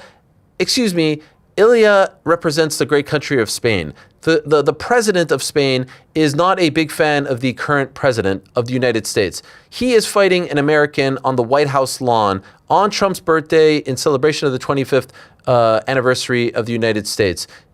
I do think it's a fair question to say, like, hey, do you think you'll be the bad guy? Are you flying the flag? Are you like, come on, what are you talking about? It's a sporting event happening on the White House lawn. To say that this has nothing to do with quote unquote politics, I'm not saying that's good, bad. I couldn't care less. Like I said, I don't get offended by people's politics. That's why I think that That's why I love our show here, and I'd like to think everyone agrees. Like, we'll make fun of each other, we'll say this and that. We don't get offended by it because all of it is somewhat absurd. I think at the end of the day, and I would highly recommend you go back and watch that interview that I'm talking about with a Republican who speaks about the good and bad of the current political climate that we live in. All this is insane. This isn't like rooting for your favorite sports team. Like, we're humans. And I don't think if we were just to ignore this, like the location and the symbolism, we would not be doing our job. That would be reckless on our part. And so no one on this show or any of the other shows on this channel is saying to boycott this event or that it's, to be honest, correct me if I'm wrong, PT, has anyone said that it's like a disgrace? I think it's going to be the best event of the year. I said that from when it was fucking announced. No one's saying it's a disgrace. It's just very unique. It's political. It is. And whether you want to acknowledge that or not is up to you. But that's what it is. And that's us trying to keep it as real as possible. So if you think that question to Ilya, like that was the most benign, nothing question, which I thought it was a fair one. He didn't want to answer it. I moved on. All good. What do you think Fight Week is going to be like? Like, could you imagine what Fight Week is going to be like? Dana White has convinced you and tricked you into thinking that none of this is political. Come on, guys. Come on. Like that him speaking at the convention is not political. What? Like he's tricked you into thinking that. Are you that dumb? You can't possibly be that dumb. Again, when I say this, I'm not saying it's good or bad. He's allowed to go out as an owner of a sports league. He can go out and do whatever the hell he wants. I'm not saying Republicans are bad or Democrats are bad or Democrats are good and like he can do whatever the hell he wants. But don't insult us by saying that's not political. What does that even mean? By virtue of you standing there, it is a political statement that you are making. You are in favor of one brand over the other, one party over the other, and you have great influence. And the reason why they want you to be there is so that their fan base, his fan base, comes over to this side of the fence and votes. That's what they do. If you watch the Hulk Hogan documentary, and by the way, that's not bad either. That's been happening for decades upon decades upon decades. That's why they have people wanting, celebrities to endorse them. If you watch the Hogan documentary, he talks about this. He struggled with this for the longest time. He didn't want to be political. He wanted to be like Michael Jordan. He believed that Republicans buy sneakers too. The opposite for Hogan, but you get the point. And then he felt like a hypocrite. He felt like, I can't just stay quiet anymore. I want to go out and tell the world how I feel about the current things, and I want to support my guy. And so then he showed up at the last convention and he ripped off his shirt and he said, I'm that dude. And people booed him for it and people didn't like him for it and felt like he ruined his legacy and he had to deal with those consequences. But that's political. That's a political decision. What's the most famous fight of all time? It's a Rumble in the Jungle in Zaire. What's the context of that fight? Without the context of that happening in Zaire and Mobutu and the dictatorship he was running, and I'm not trying to say that I think this is a dictatorship in America, but the context is very important when it comes to events. It makes them big. It makes them special. It makes them talked about for the rest of the time. You have to go. This is huge. This is a massive moment. This doesn't happen in other sports. To simply just blind yourself off from that is crazy. It's not telling the full story. And I don't think that we say you should be ashamed of yourself or anything like that. But again, who said that? No. But he's trying to imply that and the funny thing is that like, I've said some things over the past year or so regarding politics, and if you even paid attention to any of it, you would see how patently absurd all of this is. But I have also said that I didn't vote in the previous election because I couldn't bring myself to do that. So, like, I don't know what, I don't know what else we could do. I think we've been very, very, very, fair and honest. I actually think what people want, as we've talked about in the past, they just want the echo chamber. So there are certain channels, there are certain media members that make it very, very clear which side of the fence they're on. I don't think any of us do that.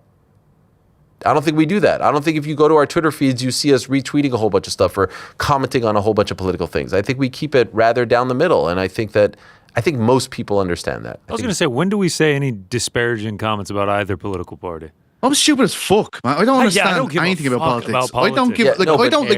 I don't like any politicians. That's my position. I don't. Where I grew up, we don't like. Oh, I love it. No politician. I don't. I don't have any. I think like, association if we with any joke political about party. Trump coming down, which again I think is absurd.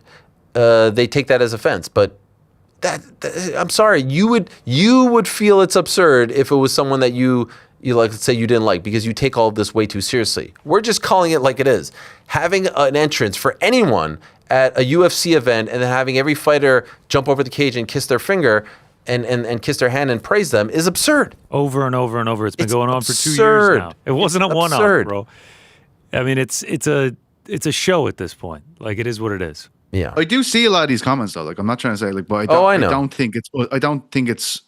I think that's on them. If they're watching that and they're going, "Oh my God, how dare they say?" Like, I think that's on them. I don't think that's on me. Helwani says, I used to think you were saying P.T. Carroll before I was formally introduced to P.T. through on Crown. I liked that because my neighbor Carol, God rest her soul, had a car called a PT Cruiser. Her license plate was PT Carol. I love you, PT, but you will never be as cool as Carol and her license plate. Sounds pretty fucking cool.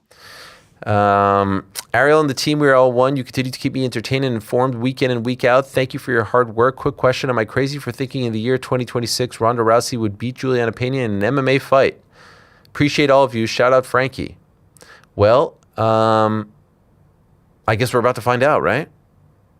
Yeah, we got to see how she actually looks. It's a little... No, I'd say she The could, answer I'd is say no. Yes. I'd say yes. Straight away.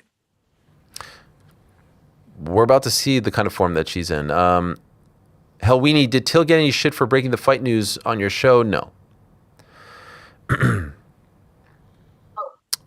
Just a couple more here. Frank, my mysterious brother, could you please blind rank these 5 mysterious phenomenons? How a USB only fits on the 3rd try no matter what? That's a solid 5. The 2 a.m. motivation to completely change your life. That's a 3. How you suddenly forget how to walk when someone says walk normally. 4. Why one sock always disappears in the washing machine. Oh shit, strong 2. The Bermuda Triangle. 1. Wow. Okay, just a couple more here. PT, my Commonwealth brother, please blind rank these Irish whiskeys. All right, no.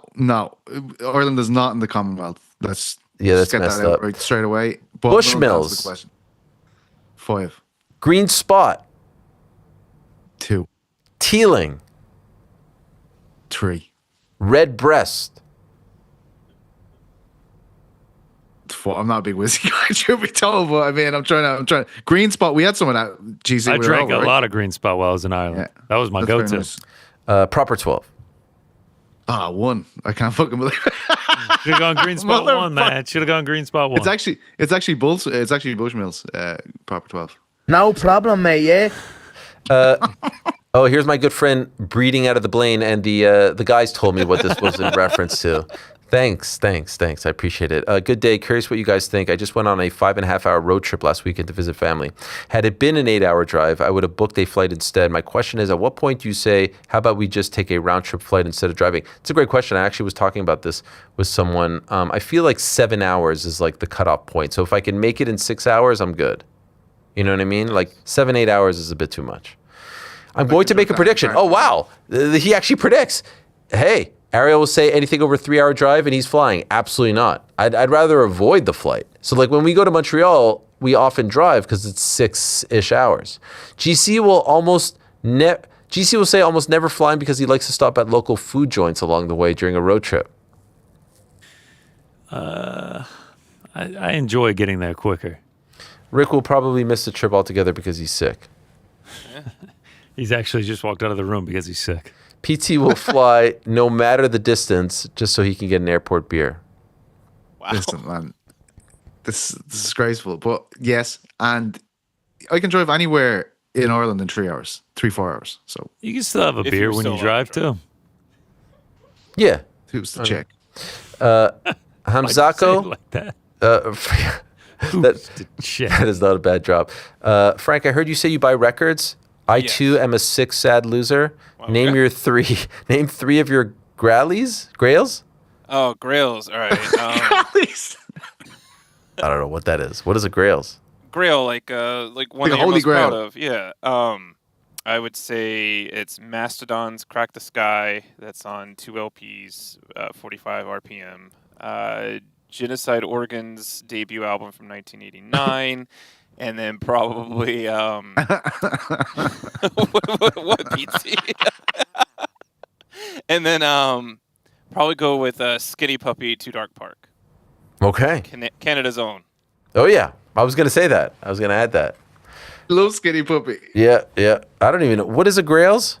A grail, like the Holy Grail from the Like Bible. your Come on, Nike bro. SPs or your Grails. You know Also, what I he wants to know gear check, amps, speakers, receivers. Are you going to go down a whole list of things Yeah, we'll here? do it. So No. Oh, Bauer gosh. and Wilkins, 804 Oh, S's. From the mean? early She sent me this 2000s. earlier. I have a Rogue Pharaoh 2. I have a REL B1 Britannica sounds like my name. subwoofer. Yes. I have a Audio-Technica LP7 turntable with a Ortophone 2M Black needle. Okay. I have a shit What? DAC. That's the name of the brand from Austin, Texas. Hand built. Shout out. Got it. And then a Nucleus 1 from Rune as my streamer. Frank, do I we have have a any- JBL Bluetooth speaker. Yeah. We're working on it, Pizza. We're working on it. Yeah. I have a MacBook Pro from 2021. Yeah, man. Nice. Is it in color? It's hanging on. And a Vizio from 2015. Yeah. I was starting to feel some sort of way about my TV yesterday while watching. Knees hurt? You look at it differently now, huh? You've been with like a publicly I suspect can't eye. fucking believe you 2015. Well, TV, how old's your TV? brand new. For real? Always. Yeah, Must be nice. Pizza actually gets a new one every quarter. Must Yeah. be nice. You got a Costco near you? Do I have a scary. Costco near me? The There's answer is Costco's no. everywhere. The answer is no if you don't know. Yeah, I'm not. You don't a have a big membership card, eh? No. Can't be You can bothered. borrow mine if you want. Can't be Get your bothered. TV, man. I do, I do the private. Like BJ's? they drop it off at your house. Walmart drone delivery? Fresh Direct. Comparing fresh direct to Costco's a sin. Frank, do we have any super chats before we go? You. Okay. First one is the Irish Warrior 60-14. If Ilya beats Gaethje, Arman, and then beats Islam at 170, then retires, and Alex beats Gon, Tom, and Jones, then retires, who goes down as the GOAT? It's just too much. It is a mouthful. George St. Pierre. What else, Frank? What else? Next up is in BU 90. Gina Carano said, "You are on top of your game" in an interview, and you said, "I don't think so. Seems like you're crushing with MVP events, Olympics, 40K plus subscribers, all without UFC support. Is there a point in the past or goal you are chasing?" Well, I do appreciate that. I mean, as I've said time and again, what's so funny over there, by the way? It says 400K plus views, and he said 40K plus subscribers. Yeah. All right, the 40K Frank can be excused. cannot read. But I do. And they are subscribers at I do 400K. think- Yes. Yeah, I think he was right He for meant editorializing. subscribers, Yeah. but he changed it to 40K. There's a reason for that. Anyway, I've often You're said, crushing it. if this is the end, yes, I'm disappointed. There's much more that we want to do. There's much more that we want to accomplish. I don't feel like I'm on top of my game. I don't feel like I'm at the mountaintop or something like that. So I appreciate But you the never sentiment. will. Wait, but never wait, would. wait, but feeling on top of your game doesn't mean you're at the final form. You can be on top Correct. of your game now and continuing to get better. I don't feel it. I don't feel It's it. part of his fucking Do thing. you feel like you have ever been better previously? Oh, that's a great question, Rick. That is fucking great. Yeah, sure. You do. What? You don't No, feel like this no. is the peak right now. Wow. Talk All right, about so then Helwani. that's fair enough if you don't feel like you're top of your Helwani game. washed rumors. I feel like you're top of your game. I do. I feel like I feel like I could do better. I feel like I could do That's better. not the question. No, it's a great know- question, Question is, Ariel. have And you you been know he's better? caught you by the balls. I know, He's I caught know, you by I the know. balls here. I feel like I'm coming into my own. It's a confidence thing, right? You can sit here and do the show time and again. It's also a reps thing, by the way. We're doing more than we've ever done before. So the more you do something, the better. Yeah, I think we're you are at it. sharpening the tools. I think we're best we've been. I don't feel like I'm on top of my game. To me, on top of my game is not, is this the best I've ever been? Top of my game is this the best I ever will be? That's the way I view top of your game. I view those differently, but that's fair enough. We don't know Yes. the peak, though. We can't know what that is. No, this is my peak. I'm pretty sure. Must be. No, PT with is that only mindset, going down Pete, it from here. is. I'll be disappointed if this is your peak. What else, Frankie? What else? Digiturk Dash 1840. That Quelling skit reminded me of those old Oh, ESPN yeah. commercials This where is they are in the SportsCenter. offices.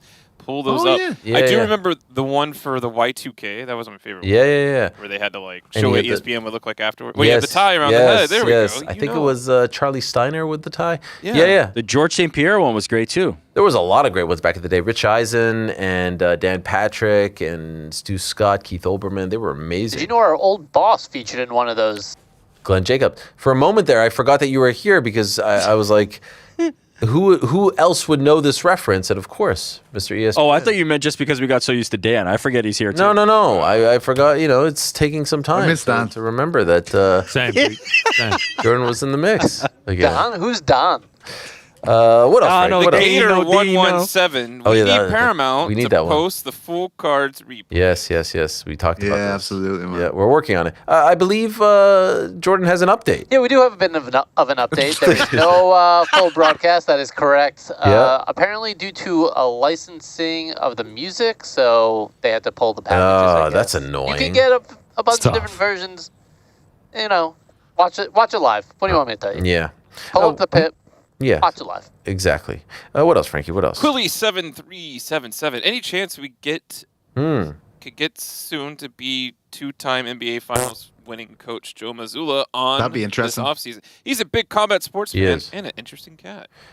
Not during the playoffs. It's too personal. I will say, I have a lot of respect for him, and I think he should be the coach of the year. What he's done with that team this year is nothing short of amazing.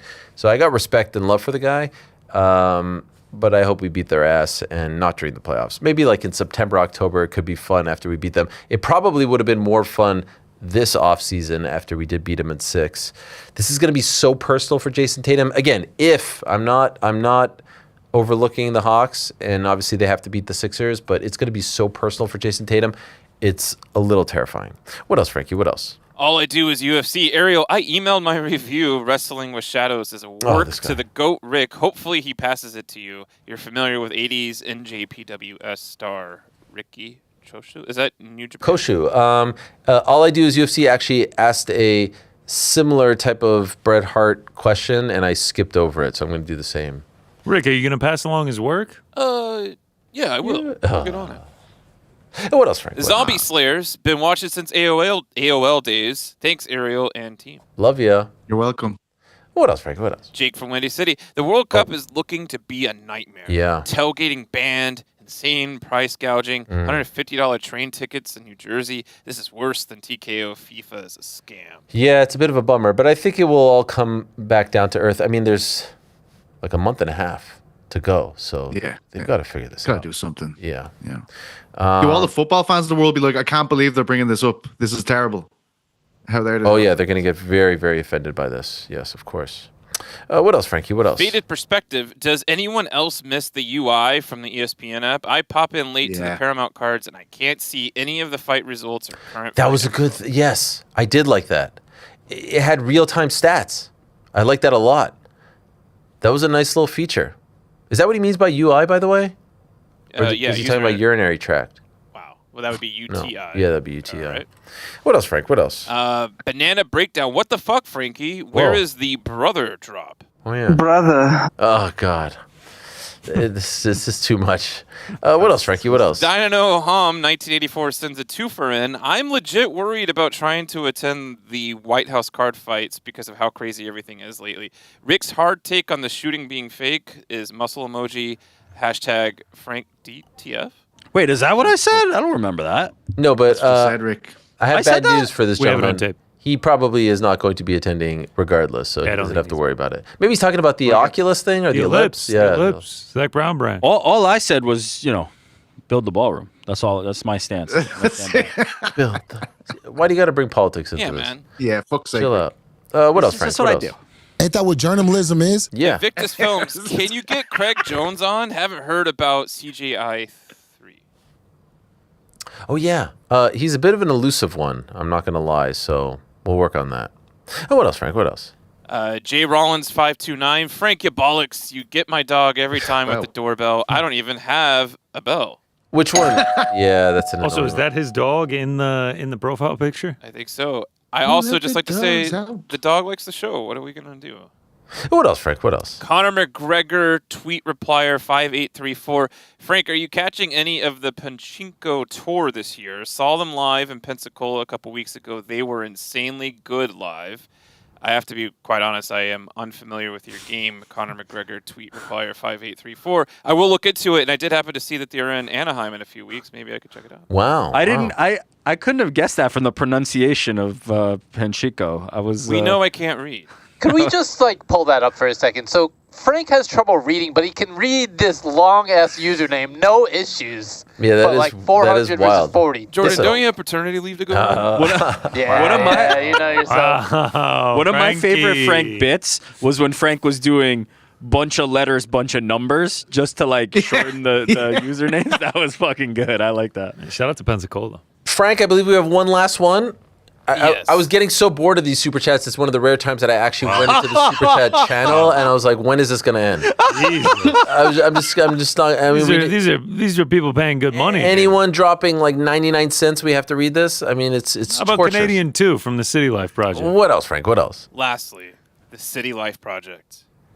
If Phil DeFries wins his next 4, better than Fedor? Already better. Already, yeah. He's already better. No, I mean level of competition, not the same. I did want to mention.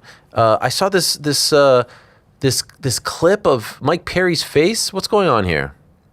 Yeah, it is bizarre. We don't know. No. It's quite the opposite of maybe a hammer involved, PT. Because I can't lie. Training has been going incredible. My training partners have been putting in that heat on, and I've returned the favor. How about this song playing in the background? We are 100, or actually 1,100% ready. I'm ready for my fight. I continue to train with my eye for over a month and have been healed. Platinum pressure incoming. Jesus. Is there a video of that, or we just have the screen grab? It was a video, but maybe the music, right? All right. Or something. But in the video, you could. Yeah, here we go. Yeah. Yeah. That is bad, huh? Oh, that is fucking bad. Yeah, I would be devastated if that fight. Is it possible there's concern about getting? This is old. Is this possible? This is after one of his. No, it seems too fresh, right? The rest of his face is fine. He was fine when he was in here. Yeah. Okay. How long do we have? What? How many weeks? 2. Less. No, two and a half. Over 2. A little over 2. He might be all right. What's going on here with Caio Borralho and DDP? What do we have here? Caio Borralho is saying to DDP, pull up. We have a video here. Let's watch it together. Hey, brother, I have a question. Where is Dricus? You know where he is? No? No words from him? Yeah, I was in Brazil, and now I'm here looking for Dricus. And I'm here in Johannesburg, South Africa, looking for him, and I just cannot find him. No response. He'll show up? Are you sure? Okay, thank you, sir. Thank you. That's a statue of Nelson Mandela, the great one. Here's Dricus. Come to his gym, CIT Performance Institute. Then we spar. We can record it if you want. Dricus says, see you Friday, nerd. Caio says, stop being a little kid. Just sign the contract, bro. Caio says, what contract? You actually think you're in the conversation? Come to the gym. I'm 30-minute drive from you. Let's see if you are at least man enough to show up. We start at 9 a.m. Ooh. Jesus. That's fun. I like that he called his bluff on this. I got to be honest. Yeah. DDP is different, man. On to the gym, brother. Different. You're looking for me? Here I am. Because we just saw the version of this with Sean Strickland and Hamza, right? Sean's like, I'm in your town. You're supposed to hit me up. Hamza didn't do it, obviously, because why would you? That's crazy.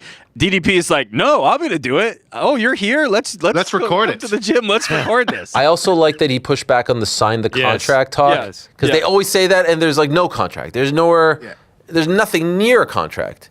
I mean, I hope there's a contract now. I'd watch that fight. The idea of a contract sitting on a table Bobby. at DDP's house and him just being like, I don't think I can sign it, guys. It's just ridiculous. He should tell Caio, sign the waiver at the gym. Let's do this thing. I just love that he called his bluff. great. Honestly, Friday 9 a.m. I hope he posts something on his story. I if hope. Caio's not there. Oh, that'd be sick. Rafael Faziv says that he's fighting at UFC Baku. So that's going to be in June, yes, in Azerbaijan. Shout out to him. And we did get some news regarding WWE NXT.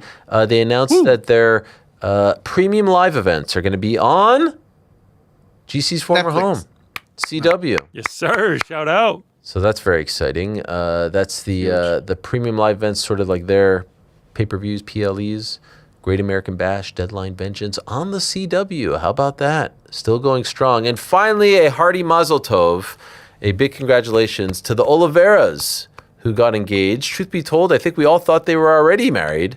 But Charles and his beautiful partner are now gonna get married. Fair play. Parabéns. Yeah, 10,000% thought he was. Yeah. Parabéns. Congrats. Tomorrow on the program, my friends, we've got a loaded day for all of you.